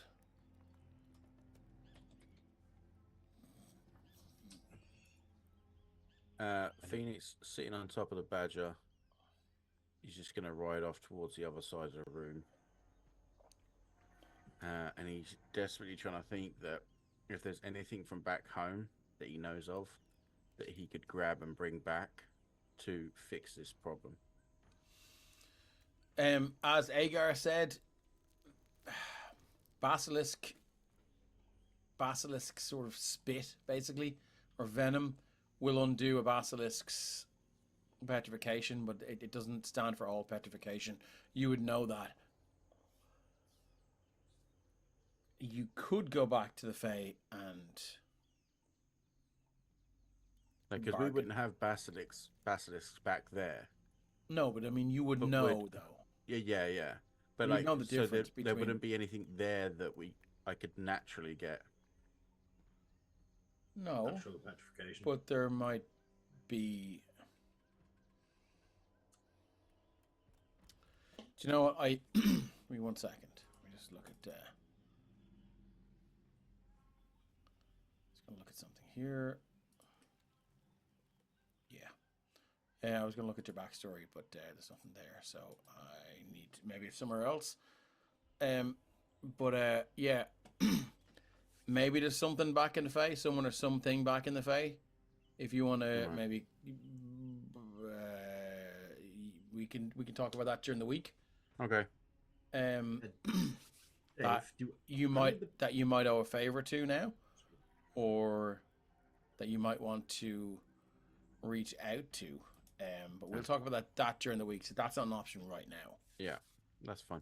Yeah. Do any of the party look besides obviously Andera, look injured in any badly? Can you come into your mic a little bit, Carrick? Sorry. Oh, sorry, I'm a bit further. Right. Do any of the party look like they're badly injured or have any nasty wounds on them? I can't really tell. No, I mean everyone's looking okay here. Obviously, except for. Yeah. Okay, so Kethra will turn and just be right. So you're saying that thing back there might be able to help. It had its eye on that coin that Andira wagered. I don't know the significance of it. I don't know what it is. Might be a useful bargaining tool. Then she'll turn to Torvik and go, I want to kill it, and diplomacy. Don't think we can kill that shopkeeper. I mean, for sure we can offer it and see if he can manage something, but can we trap it in something? Can we if I don't think trapping is going to help it, and will encourage it to help us. We can give him the coin. Nira takes out the coin. We can't Well, we just don't give really it. We have need any a other guarantee. options. Well, if he's got any skill, what about that? No, that little kobold doesn't have any suggestions or offerings, does he? Oh, you forgot about me, did you? Yeah. My name's Albert, and Do you know what this is, Albert? What's going on here? It's a water here. And Albert just kind of scooches up and climbs up on top of Catherine's backpack again. Takes out the riding crop and thinks better of it and just puts it back in his bag. And he says, why you never see a dead one in here? Well done. Well, lo and behold, what? At that point, Kethra will grab it by the neck, bring it forward, and she'll be like, she's not dead. I was pointing at the beholder. I said, lo and behold. All right. Do you know anything about the stuff they can do with their little eye tentacles? One of our friends here is after getting turned to stone, and we're not too sure how to. We need to get them back. We got stuff to do.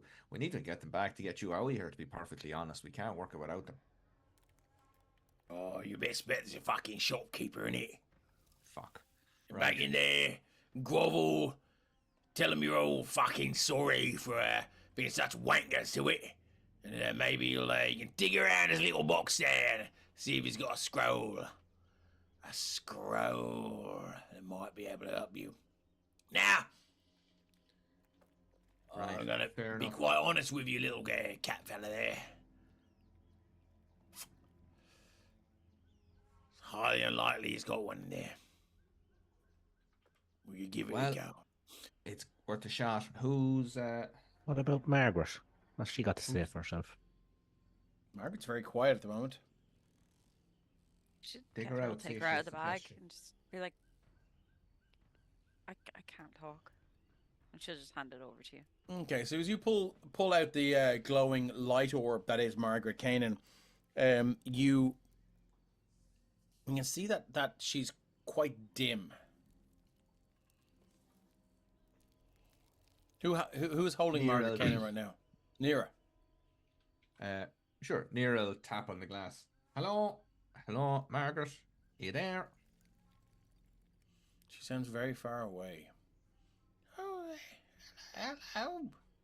Yeah, Margaret Kanan here. Yes, we know who you are. Are you? Is everything all right? You seem very quiet and far away. Did we catch that? Catch what?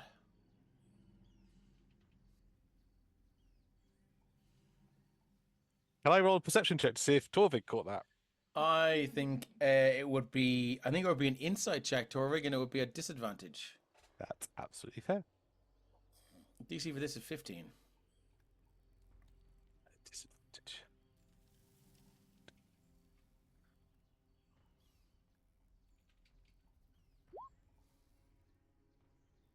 Not with guidance. Sorry, I haven't taken that off yet. Okay. No. I'm too busy concerned about everyone else. Rep knows what's going on now, though. I have no clue what's going on. I'm still tapping and Carry on. Sorry. Apologies for interrupting. Don't mind me. Just making things up here on the fly, obviously. Yeah. Yeah, and then all of a sudden the globe flares like, oh, sorry, I was doing something else. Yeah. Oh no. What happened to... Oh, it's one of your party's been turned to stone. It's awful, isn't it? Yes. Yeah. Bloody We're, awful. any suggestions about how we might not undo that, or? Well, I tell you what, you probably shouldn't have gone into a dungeon in the first place. Inside there, taking on a malevolent entity who is super powerful and all the rest of it. Yes, that's a choice in that, is it? Excellent hindsight suggestions there, Margaret. More It's of a 2020, kind of a innit? moving, it's kind of a moving forward, kind of like forward-facing suggestions we were looking for. You know? I see. Okay. What's your man's name? The shopkeeper, go into him, or you could, you could go downstairs into Shazastar's garden. Right. Be in the garden. Is there what might we find down there? Well, his little pet is down there. Is that little like some this use? watcher or? Well, it's I've only ever heard of him call it the pet. My little, I'll try and do the voice. My little pet. Wow, that was pretty good, wasn't it? So yeah, he's got something that roams the garden down there. It's very That's great. Apart from flowers and pets, is there something down there that you think might help unfreeze a stone friend? I think there might be something in the pet that might be able to help you, but you're gonna have to defeat it, isn't it? In the pet. Oh, I don't know. It's all I've heard is just says, "Oh, my pet," and then blah blah blah blah, because he's got a lot of statues down there, isn't he? Gardens full of statues. All Has right. Hagar Statues, heard like anything of this what's path? after happening to Andira? No. This time down here. What's that? What was that, Kefra? You're a little bit meek today, ain't you? The other day you threatened to throw me down the corridor and ding, ding, ding, ding, ding, and smash me with your hammer and you had to pummel your sword. Can I hear all this from where I am? But this is what I care about with my friends. I care about. I walk the badger back over, and the badger swallows the fucking ball. Oh!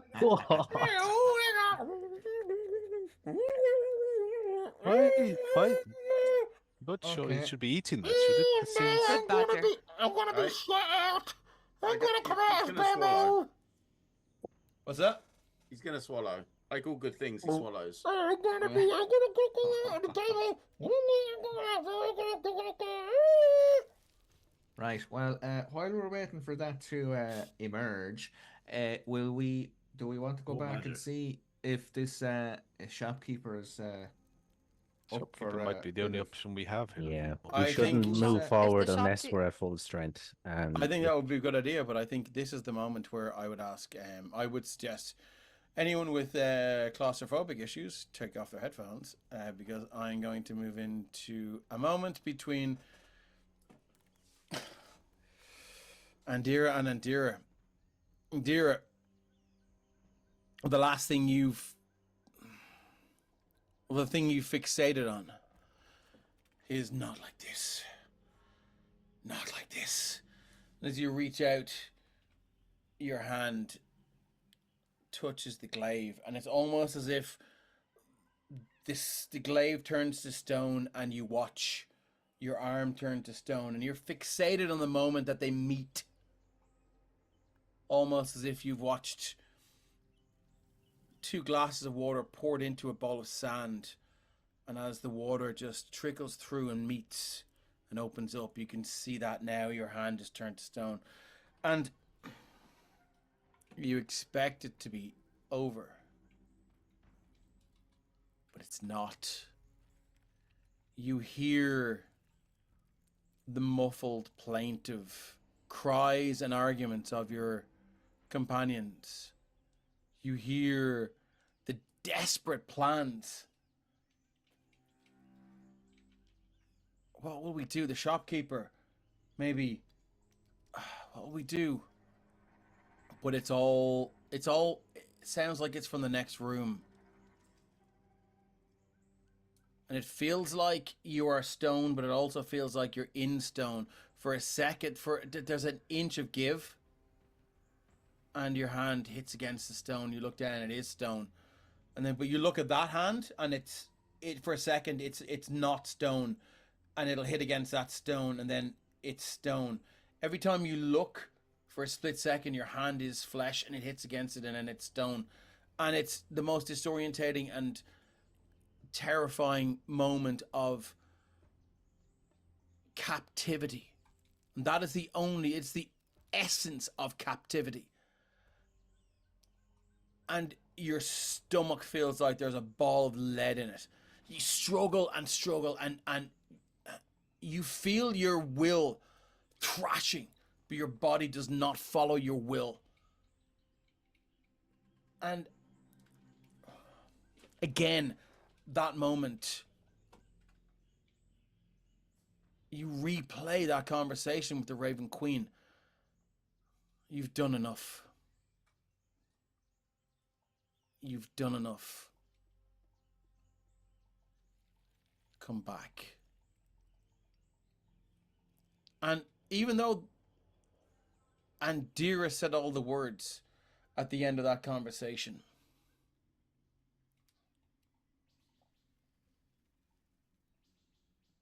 you knew, Andira knew, that if you went and you kept going, Andira was on her own.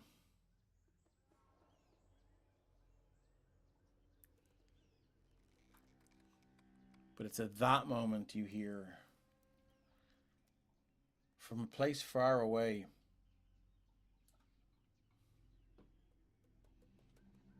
another fine mess you've got yourself into.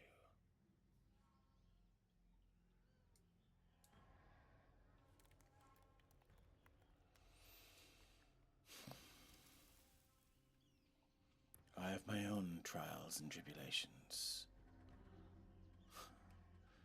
Being a god is not easy, you know.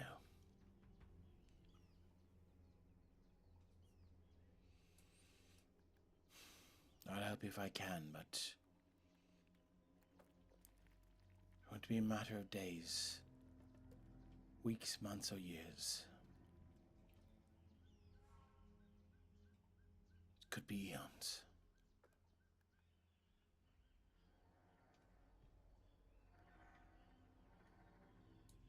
Can I get a wisdom saving throw to see if you can... DC for this is 18. This is just to see if you can compose yourself long enough to even utter a coherent reply that isn't screaming.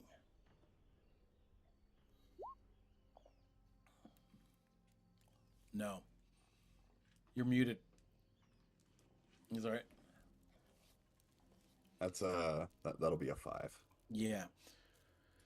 Indira, you are still in the depths of panic and just thrashing your will. We're going to move back to the room.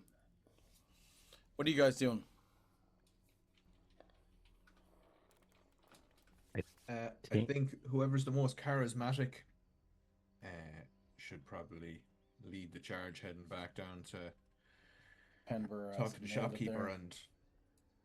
Or possibly the one who threatened them the least.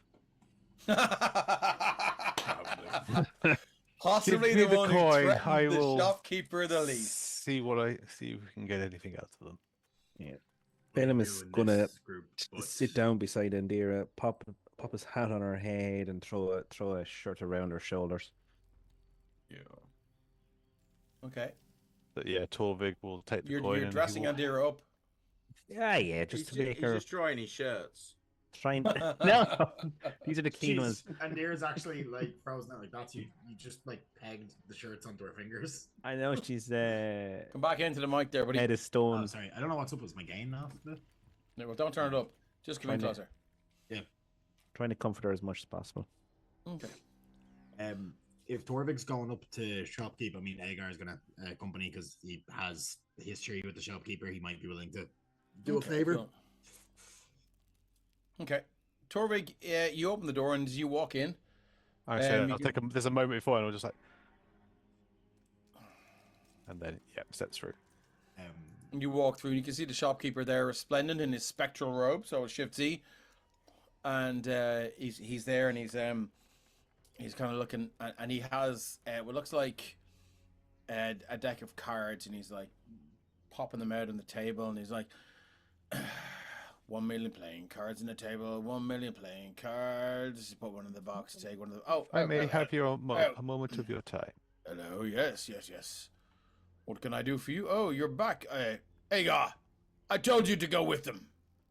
Agar was very useful in what happened. There is one less denizen to this dungeon. Makes a change from being useless. Hey, Agar. I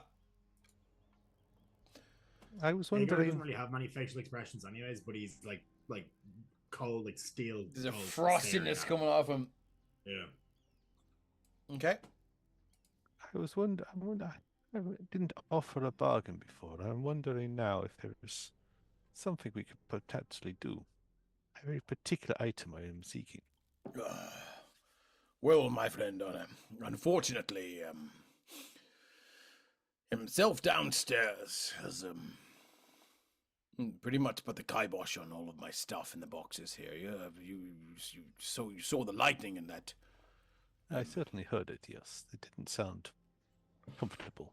Yes, well, because I helped you, we pretty much destroyed most of the stuff I have. Good thing I left the room. Oh, Agar, you're never my stuff. Merely my servant. How you treated me. Agar, I feel I was perfectly fair with you. All I got you to do was lift and carry. Yeah. Do you like to renegotiate the terms of your contract? Start a union. Very interesting concept of shopping. Anyway, down here would quite like a union, but no. I've already heard. Yes, look, we're working on it. Anyway, quiet you, Torvig. I noticed you had an interest in this particular coin.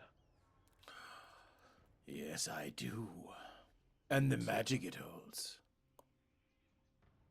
I seek a particular type of magic, so I'm wondering what to bargain for. A spell to remove petrification. Give it here. I am letting you look at it. I'm not offering Give this it just yet. Yeah, and he takes it. And you can see now this spectral hand holds up this coin and he goes, interesting. What would you want for it? All I require from it is a spell to undo petrification. Should have used the coin, shouldn't it? Who was turned to stone? Which one? Oh, he's Find gonna this eat quite this funny. I'm sorry, what? You will find this amusing, I believe, in terms of have a guess as which of our party is. The head taker. No, she survived. She got the killing blow. Excellent. The Watcher is dead, you say? The Watcher is now dead, yes. The Watcher is dead. We did finish them all. Interesting. Oh, the balance of power has shifted down here. But no, do tell me who died. So, I'm sorry, not died. Who was petrified? Well, how many people are left in this party? Just tell me. It will put a smile on your face, I'm sure, when you hear this Andira, who is currently... The Shadakai, who was so rude and ruthless and unfriendly toward me, and sought to rob me and destroy me. How the worm has turned. Rub-a-dub-dub. I'm not sure what worm's turning has to do with this conversation, but... there is this coin, if you wish to trade it for. To bring her back to us. I suspect the Watcher, having died, may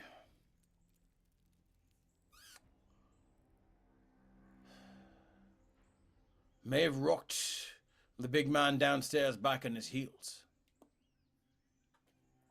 I think the fact we survived this long already says he's rocking back on his heels. I do not think he expected us to get There's so one far. thing I could do with the remaining power I have.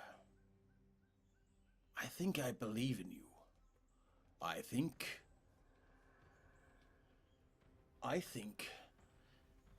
out of all the adventurers that have come down here, you could actually do it. You could actually take out this son of a bitch. This is the intention.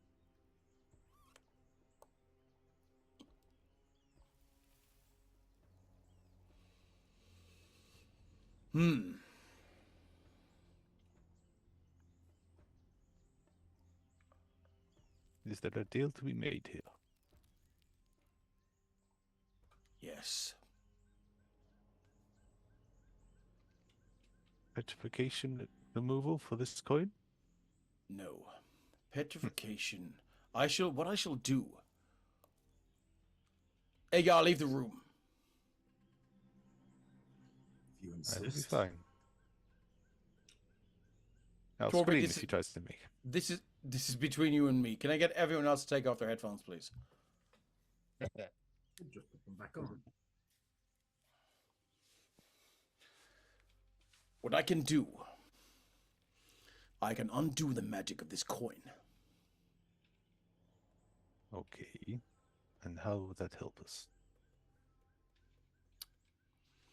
I can mingle it between you and Andira and link the two of you. It will bring Andira back. But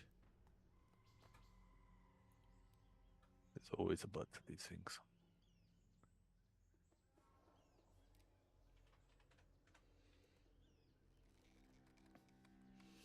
should Andira fall to death and be struck down, there will be no if, buts, and maybes. It will either be life and death. And he goes on to explain it in such a way that if you take this deal, There will be no death saving throws the next time Andira goes down. It will be either live or die. But Torvig, if Andira dies, can choose to sacrifice his own life to allow Andira to live.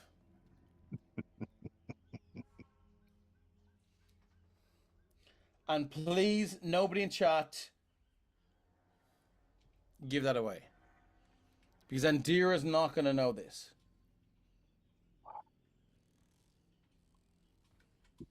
Okay. So, no. Take your headphones off. Thank you very much. So, to reiterate. Yeah. Okay. We can bring Andira back from the brink. But the next time Andira goes to death saves, it will be 1. Andira doesn't know this. Mm-hmm. It will be 1. And if Andira fails, Andira's dead. But Torvig can choose to take on that death instead.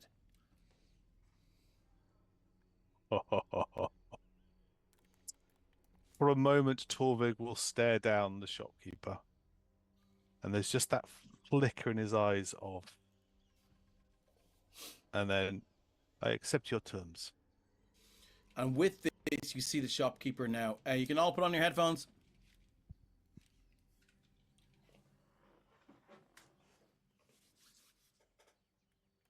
And with this, you see the shopkeeper whisk up the coin of fate, and he goes, "With this, Torvig, I am giving up my existence.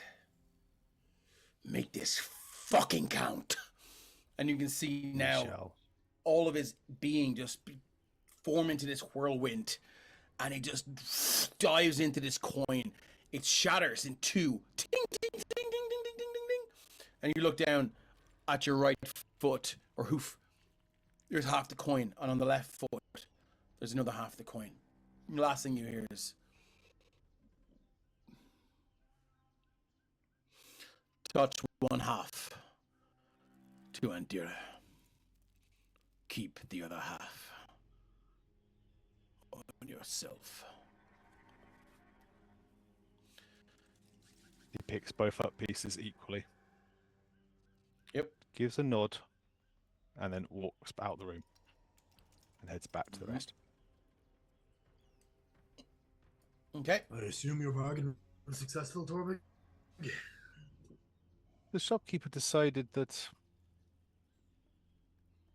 he likes our odds, but he likes our odds more if we have the entire party.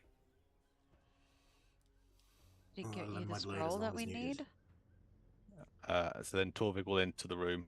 Mm-hmm. Yeah. Agar said that to him outside the room before he went. Oh, in, sorry. By the way, yeah. And just as he steps in the room, there'll be a moment where he'll just pause and he'll just look to see where everyone is at this precise moment. You can see them there. They're all standing around. I'll probably Andira is now fully dressed with like several sets of socks, shirts, hats, and gloves. And floating above the wooden board, so there's more. You get more. As soon as you walk in, you can see Kethra is trying to like engineer it so like one of the heads she's taken is like just under Andira's arm. Nice. Multi-purpose statue. I love it. And then Torvig he'll pause for just a moment, and then he'll carry on striding forward, and you'll hear his hoofs go across the floor. What happened? Did you get the scroll that we need for Andira? I think I meant something better. The scroll would have had chance of failing. The shopkeeper, for all of his posturing, actually had a good core to him. He was never as bad as you assumed. He's just a bit of a dick. I mean, trapped in here for thousands of years. I think I would be too. I mean, I've been here for time. I don't know. We don't know how much of a dick you are yet. Well, it's time to work that one out. And then Torvig will pull out half of the broken coin, and he will touch it to. The coin. That was part of the deal. minor loss, I think, to get Deal. Andira back, and Andira will then touch the coin to Torvig will touch the coin to Andira's head and hold it there. Andira, in the middle of your thrashing, you hear some sort of conflab or something. It's not the Raven Queen. It's not anything to do with anything spiritual or divine. It's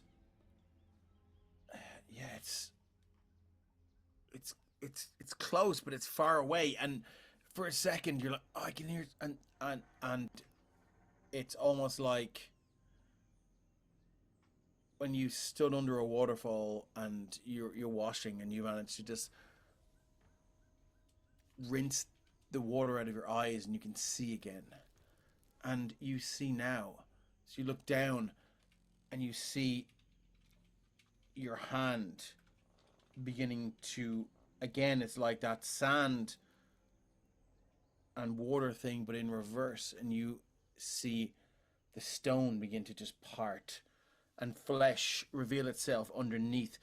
And you struggle as you think this might not last forever, and it's like maybe maybe you're being teased, maybe you're being tortured, and your mind runs in 10 different directions at the same time, and you struggle and you manage to break out, but all of a sudden you were flesh again. Welcome back, my friend. You had us worried for a moment. Hey. A split second, Andira, you see in the corner of the room over here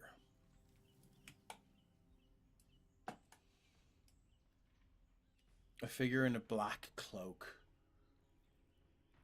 dressed with feathers, and you can see two bright grey and white eyes underneath the cloak just looking at you, and there are no other features, but there is a deep sadness in those eyes, and you sense a disapproval over what's happened. As you're staring off into the distance, the badger just gives you one of those long, like, type licks over the face. As they do that, you hear this. Torvig doesn't like you at that point, but it's I'm afraid I had to break your coin, but it feels like a worthy choice at this point. And kind of, I think, like, almost in response, but like not looking at Torvig, still like staring off to where that figure is in the corner of the room, and just saying like, "Thank you. I hope it didn't cost you." There's a slight shake of the head, and are you thanking Torvig or the person in the corner of the room? I don't know. Okay, that's which fine. one I'm thanking. That's fine. You're just thanking. You're just thankful. Yeah. Okay. You're welcome. You can keep this bit of you like as a memento. Maybe a little more careful in the future. I think we're gonna have you a pocket. Yeah. I think we're gonna have a chat, myself, Tom, and Craig after this, just as to how much, Craig, you want to know as a player, and how much, because there was a deal done here. Yeah. And so we'll talk about it. But yeah, as you stand there, your companion revitalized and unpetrified, and it almost seems like no matter what happens, you guys can save the fucking day. Where now? It's going to be very unusual for Catherine, but she's going to hug Andira. Okay. Good Lord. Just very briefly, just, that kind of quick of going, oh my God. The world is hold coming on, we don't to do it. this. My God. That kind of thing. So, and she'll do that and be like, you're back. And then she'll walk away. Okay. Yeah. Phelan will tap her on the thigh and say, good to have you back. But you can't keep the hat. Would you mind giving it back to me? Oh, yes. Just kind of like notice all this clothing draped onto her and the hat, and just okay, you bundle it all up. I'm glad you had fun with that. It wasn't fun. I was trying to be nice to you. I do think you're a nice person, and he'll slap her a kind of a high five just on the side and walk over this direction.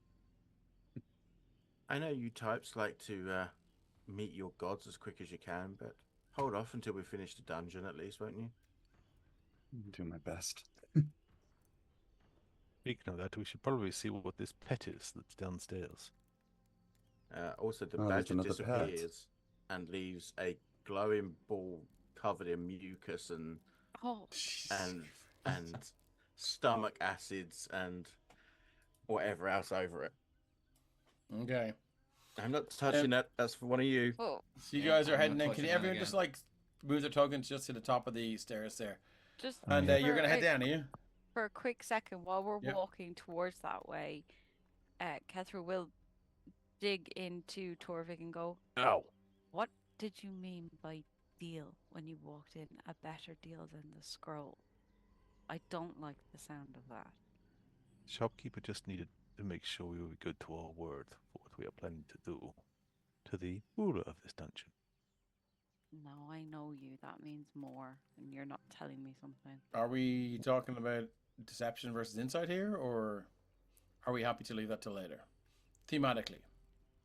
Probably till later. It'll be something. Yeah. I think that maybe if Kethra pries more, then we might do a roll further on down the line, but maybe this is just the scratch off the surface. Yeah, this is kind of, when you're walking and talking with your friends and the others kind of walk forward kind of thing. You should be like, did you do?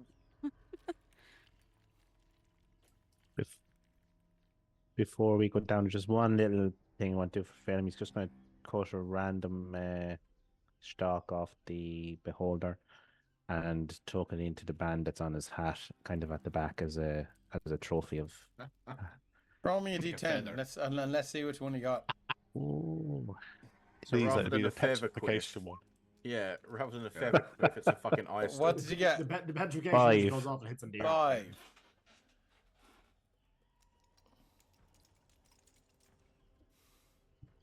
It's the enervation ray. So target creature must take a DC 16 con save or take 88 necrotic damage. Okay, good to know. So you have a necrotic eye stalk hanging out of your thing. It's quite heavy though, so it does kind of pull the hat over a little bit, and you find yourself like having to like constantly correct the angle of your hat. So but it does look. I mean, Phelim is like super chuffed with how good this looks. Should we mention that slime is dripping down that shirt? Oh, it is. It absolutely. I mean, yeah, it's down the back though, so you can't really see it. I'll tell him later. It'll be next time. Now is not the time. Now's not the time. We'll let him have this moment. Okay, so we're heading down the stairs. Torvik will attempt to lead them down if he can, going ahead of them, and the usual search for traps, check what's going on. And it's kind of weird as you walk down the stairs, and everyone sort of they like people choose the left and the right. You see the way the stairs is kind of like split between the left and the right, and as people choose the left and the right, you kind of look up and you see at the very top, each side of the left and right is arched, which is kind of forming this sort of, at the very top, this kind of like arched, not ceiling, but like, just effect on the top. And as you walk down, you turn around to go, oh yeah, it's this way. And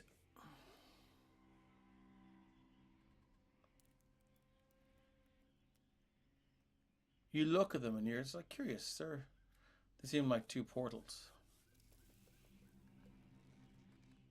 And then it's almost as if one of them,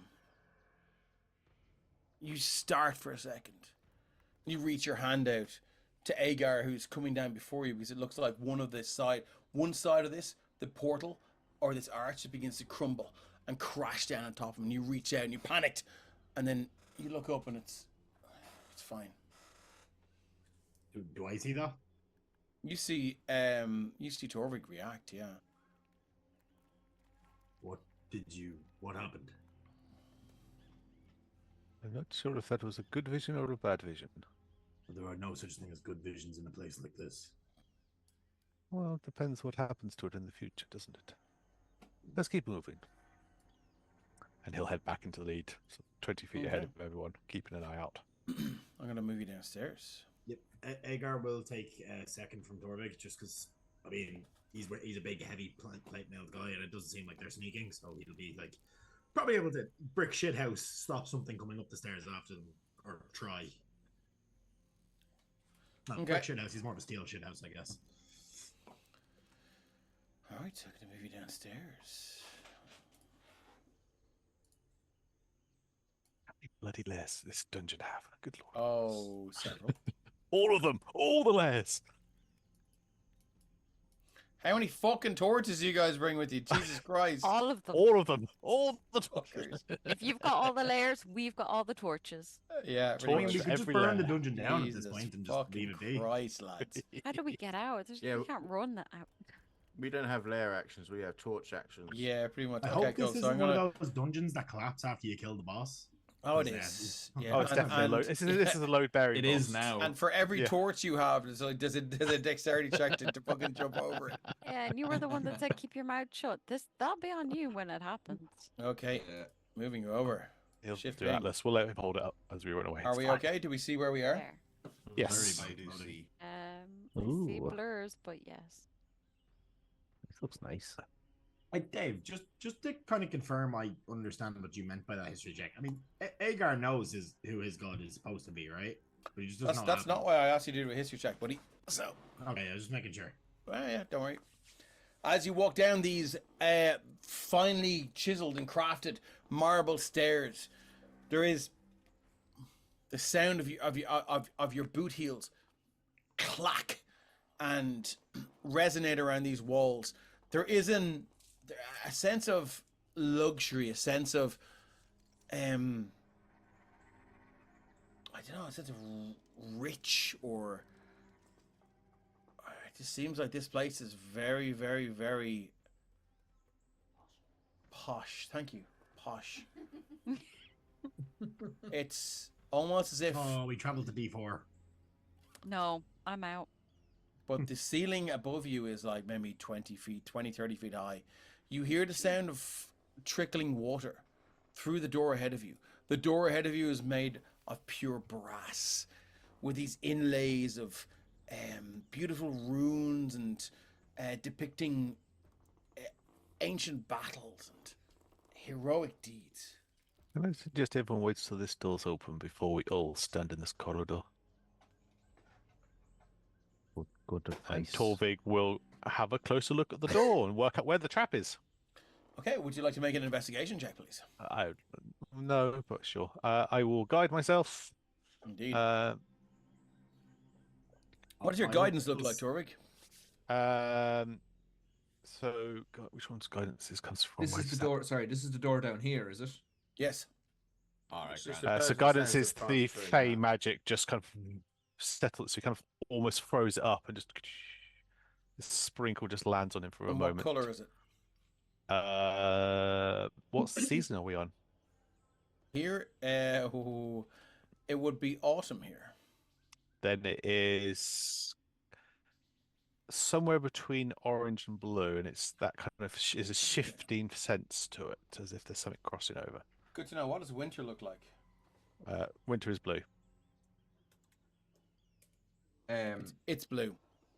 It's blue. It's an icy blue, so there's a sheen to it. So if you, This is unexpected. this is It's the first time weird. he's noticed. It's This- winter. You expected autumn, you got winter. I don't know if he knows the significance of that yet. Okay. Okay? But we do. Yes. Okay. Investigation plus. Sorry, I'm getting there. So while Torvig is going investigating the door, how high did you say the ceiling was, Dave? 20, 30 feet. 20, 30 feet. Near is going to crawl up the walls and hang out of the ceiling. All fours, claws. There's not a lot to hang out of there. You can probably like perch yourself in the corner here, like a little gargoyle if you want. But I mean, Near has a climbing speed. It's so very smooth. It's very smooth marble. So climbing speed or no climbing speed, I'm going to say you will need something to. Yeah, perch that's against. absolutely fine. Just Cool. if there's the sound of water and if there's a potential for like washing away, they're just kind of beat a person. It's definitely not that serious. It just sounds like a couple of fountains trickling. But I mean, look, I get why you're scared. That's a 14 on investigation. 14 is this door is not trapped. I will go closer and I will have a listen to see if I can hear what might be beyond other than water. You want to listen to see if like what's beyond. I want to try and listen if I can work out what's beyond the door. Definitely. I will happily put my ear to the door if I need to have a proper listen. Definitely sounds like water trickling, and reverberating around the room. You don't need to roll for that. There are fountains in the next room. Cool. I'll look back to everyone, look up at Nero, going, "Oh, okay." Just in case. Let me go take a look what's inside, and then we can all move in. Are you all right up there? Yeah. Okay. Fire away. That's what I'm trying to avoid. You cats don't like water, but that is. Torvig will very gently open the door and start to see what lies beyond. This beautifully created and manufactured brass door swings inside towards you silently. The hinges are, I mean, it's hard to tell where they start and where they begin and when the door starts and where it begins. But there is no, it just, as you walk in, there's a central fountain, and in the middle of this pure bright room, it's hard to tell where the light begins or where it comes from. There is no visible light source, but you can see there are 3 fountains. And sorry, there are 3 fountains which look like statues at the very back of them with water flowing out like tears from their eyes. And as you look to your east, Torvig, there is one statue that seems to have a bow drawn. Do I recognize any of these statues? You do not, but on the base of the one with the bow reads the word truth. As you look at the central statue, you can see there's a plaque there. There's always a plaque. Mm-hmm. He'll whisper back to the others, "Give me a moment more." And he'll slowly approach the plaque to see what it reads. Written in common, it says, "Tell us thy tale that once brought thee tears. A story of heartache through dark troubled years. What loss made thee falter? What burdened thy soul? Speak now thy truth, let thy honesty soar. For only with candor canst thou pass through yon door. Embrace thy past trials, let the light make thee whole." I'll drop this into the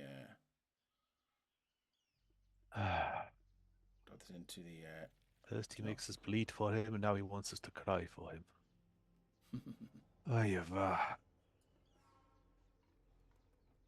Yeah, that fountain from this one. I believe there is an obstacle. I don't believe it's one that will require violence. Oh. It's not physical violence. I'm going to copy and paste this into the Roll20 chat. Tell us thy tale that once brought thee tears, a story of heartache through dark, troubled years. What loss made thee falter? What burdened thy soul? Speak now thy truth, let thy honesty soar. For only with candor canst thou pass through yon door. Embrace thy past trials. Let the light make thee whole.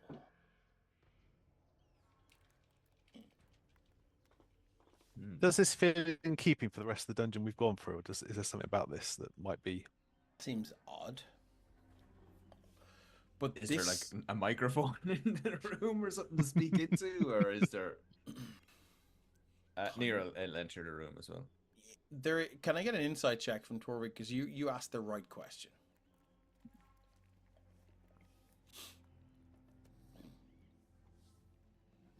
Yeah, insight. So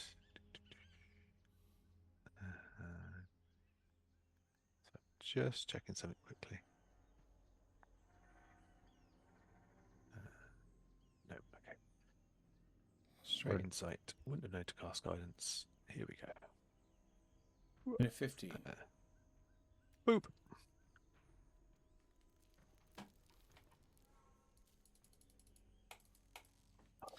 Still waiting. Still waiting. I'll click it again. I'll take the first roll. Okay, for the first one dropped in. Is it 15? 13. Sadly, I did. Plus 2, isn't it? Did you not give yourself a guidance?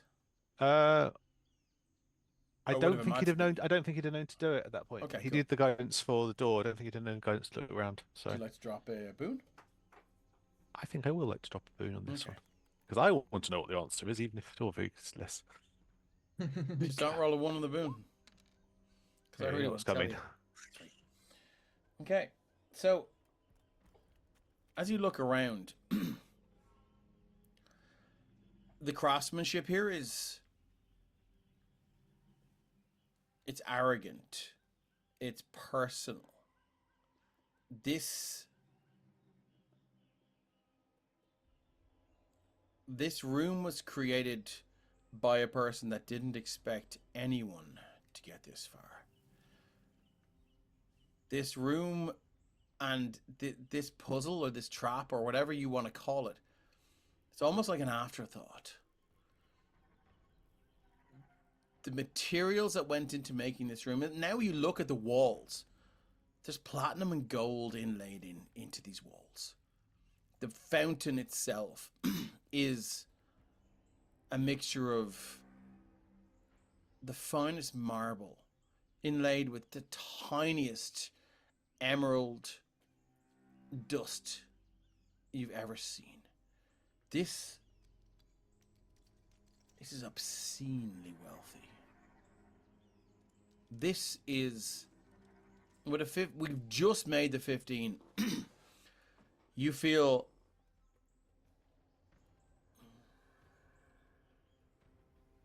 it's almost like a prisoner was given a fortune to design their own cell.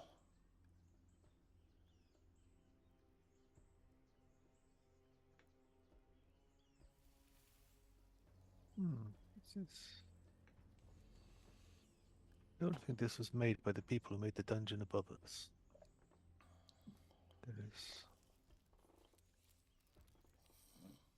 There's someone very who's a little fancy. more engrossed in this one, a little more interact. Not sure what the word is I'm looking for.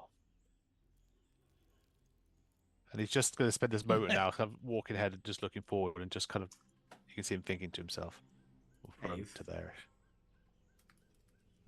Do these statues seem like real statues, if you get me? They do? They don't seem like they could potentially... Now, I know Agar's only recently realizing he's a construct, but they don't seem constructy, as in they might murder us. Would you like to give me an investigation check? I would like to try. That's the apprentice goes, that's a great idea. I hadn't thought of that, but I'm rapidly doing I've thought of that, don't you worry. I think all the GMs here I'm the guest player. It's my job to lead you headlong into all his awful, horrible plans. Definitely murder statues, says Penborough. Exactly, yeah. I saw the bow and then I saw the cleaver on one of them. I was like, investigation, was it? Yes. Okay. Could badge you to allow me to intimidate them into revealing their secrets, could I? Nah, I suppose 15. What's the +3? I don't know where the 3s come from. She keeps doing that. It says I have guidance, but I can't seem to untick that on my sheet. 15 is what you needed. Oh, nice.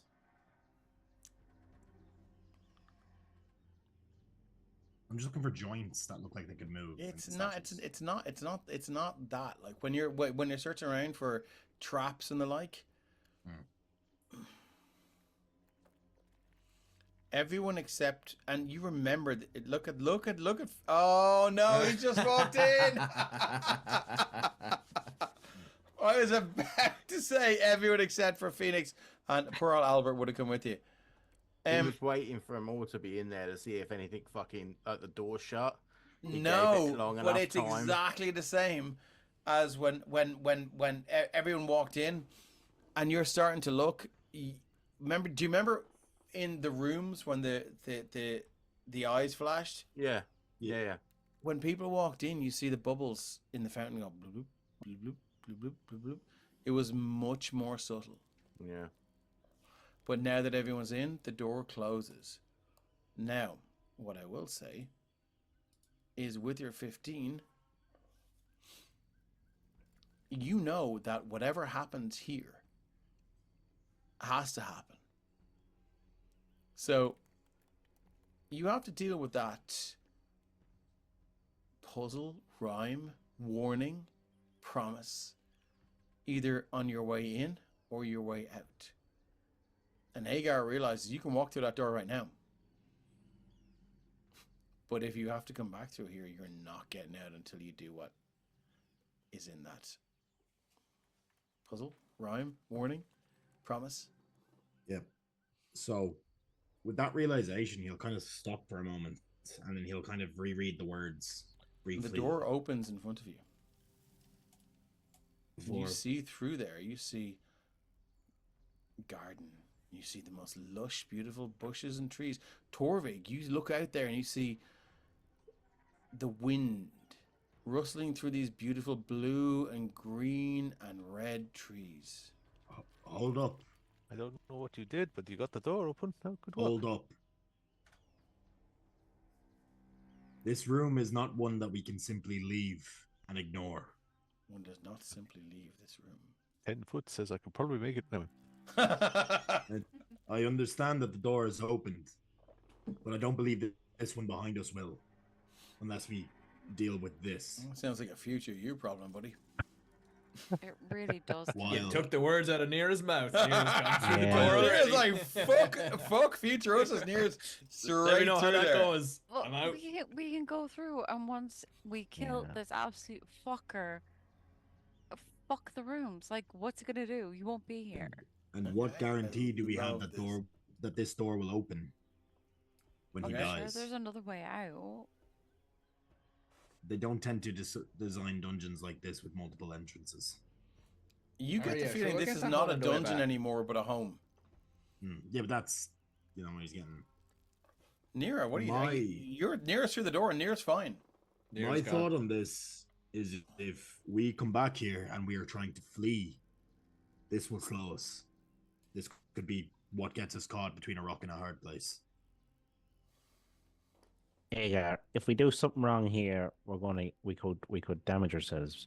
There's no point in messing around. Homegen, this worry guy. Yeah, buddy. Well, this is your adventure. I will take your lead, but I've let it be said. Never let it be said. The warning. We'll be strolling back through here, Hagar, in victory. We won't be fleeing like mice. Question: is there anything written on the bottom of the statues as I was walking by there? Nope. No. Do the statues move as we walk by? Do their eyes move? They do not. This is not 1980s Ireland. We are okay. Just in case, I'm just saying to visit 1980s Ireland, not you.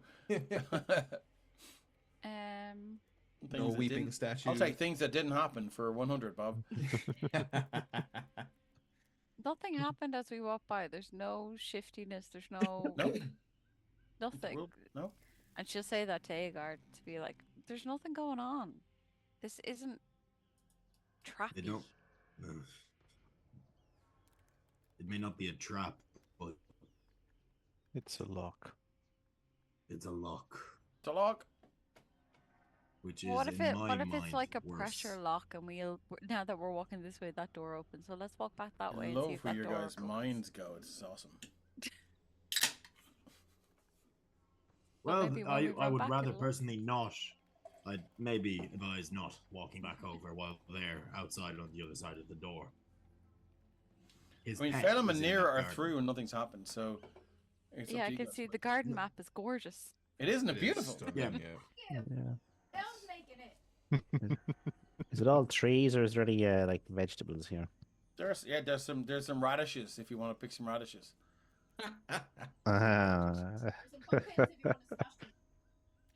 They're death saving throw radishes though. As in, they give you There's a advantage on story it. Are you muted, Craig? In case you're talking, because we cannot hear. Like, I hope you haven't been trying to talk for the last fucking half hour. No, We've just not at all. Okay, cool. Yeah. We've been ignoring Craig. What are you doing? Blanking you. Are you moving to the garden? You're gonna like go back into the room, and it's up to you. We're nearing the end of the game tonight, guys. So it's up to you. Looks seem like they're heading that way, so if they continue doing so, Andy will follow. Okay. Is the garden reacting in any way to my presence or to our presence? I mean, there's a slow. Do you need me a perception check? Ba-ba-da-ba-ba-da-ba. Penborough says, "Yeah, keep giving the GM horror juice by voicing your concerns and fears out loud." Penborough, that is the best fucking term I've ever heard. Horror juice. Horror juice. I fucking love it. I do not like that 9. It's hard to tell. There seems to be this sort of weird, this weird breeze or current or flow of air that just seems to move through the branches, but there seems to be no discernible root or source for it. And But it doesn't seem like it's reacting to you, although it may be reacting to something. so on the map, what would be the kind of the left side and the upper side? I can see there's a wall on the map. Yeah. And the trees and branches are inside. I can't see anything on the right hand side. No, because the that trees are just too thick. There's trees and stuff there. Any part I can't see. The That's trees are too thick. So what you can see is a path going through there. If you'd like to follow the path, I mean, you don't have to. I mean, I probably should. I probably should have put a railroad there instead of a path. But just for this one moment, I'm usually an open world or open source DM, but this one has a certain route to it. Yeah, no, Nira's walking down the road. With a passive of 15, do I notice anything like just as I enter? With a passive of 15, let me roll a d20 and see if you notice anything. Yes, you hear a faint sort of brushing and scraping of metal against metal. Then it's gone. Do I know which direction? It's almost like the wind carried it towards you. It's hard to tell where it is. Something metallic is moving and it's not me. That would just be his pet. We know there is something in here. Oh yeah, there was talk of a pet, all right. Oh yeah, I fucking love Nira. So Torvik will look back at Phoenix and Andy's like, I guess we deal with this room here later. And Oh, Varen, give me patience. I don't love the idea of being stuck in here if we need to make a quick exit. That's the thing that concerns me, but there is some merit to the idea this might not work as well if the owner is not alive. Phoenix and Well, I'll Dira, tell you Torvik and Kethra. Sorry, Ryan, just for one sec. I will say that as soon as the three of you, or even one person, has walked out of that door, the fountains have stopped flowing.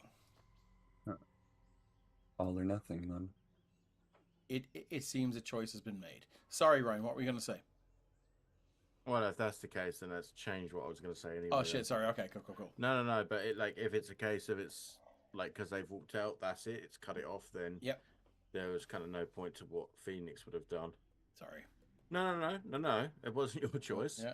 But then I have a question then as well, because if we do what the room wants us to do, and we leave and go do whatever it is, when we come back, will we not have the same issue coming back and have to do it again? If Well, the door would close. You only had to do it once. Oh, okay. I think this Never is mind. a room we'll have to deal with on the way out now. Unless you Quick, get punch them me in the back to dick do so it. I can cry. I mean, if you want me to. It's Kethra. I'm not. Shit, never we're in the given same that option to you if it's going to be Okay, Uh, so what are we doing?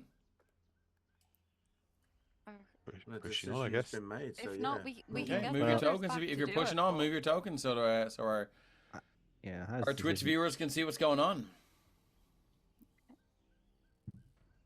Does this in any way feel fey to Torvig? I probably look over towards It does not. Phoenix as well. Okay, fair enough. It does not. It's beautiful. What's that thing? You see a statue in the center of a lush clearing. Phelan, as you move up there, you can see it now. Looks like a very, very large statue with several figures. Not necessarily turned to stone, but when Andira gets up there, a shiver courses through your body, as this seems uncomfortably real. Phelan, Yes. can I get everyone to stop what they're doing, please? Yes. Phelan, you look at the statue.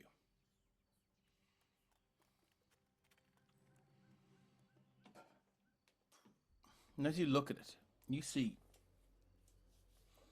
this large statue depicts 5 figures wearing traveling cloaks and backpacks, the center of which has one hand over their brow, as if to shield their eyes from the sun, and the other pointing forward. The inscription on the base reads, Zerena, Aranastor, Shazastar, Parzanthia, and name scratched out. Begin their quest to find the lost kingdom of Verigar. Yes. Don't recognize the other names, but I recognize Shazastar.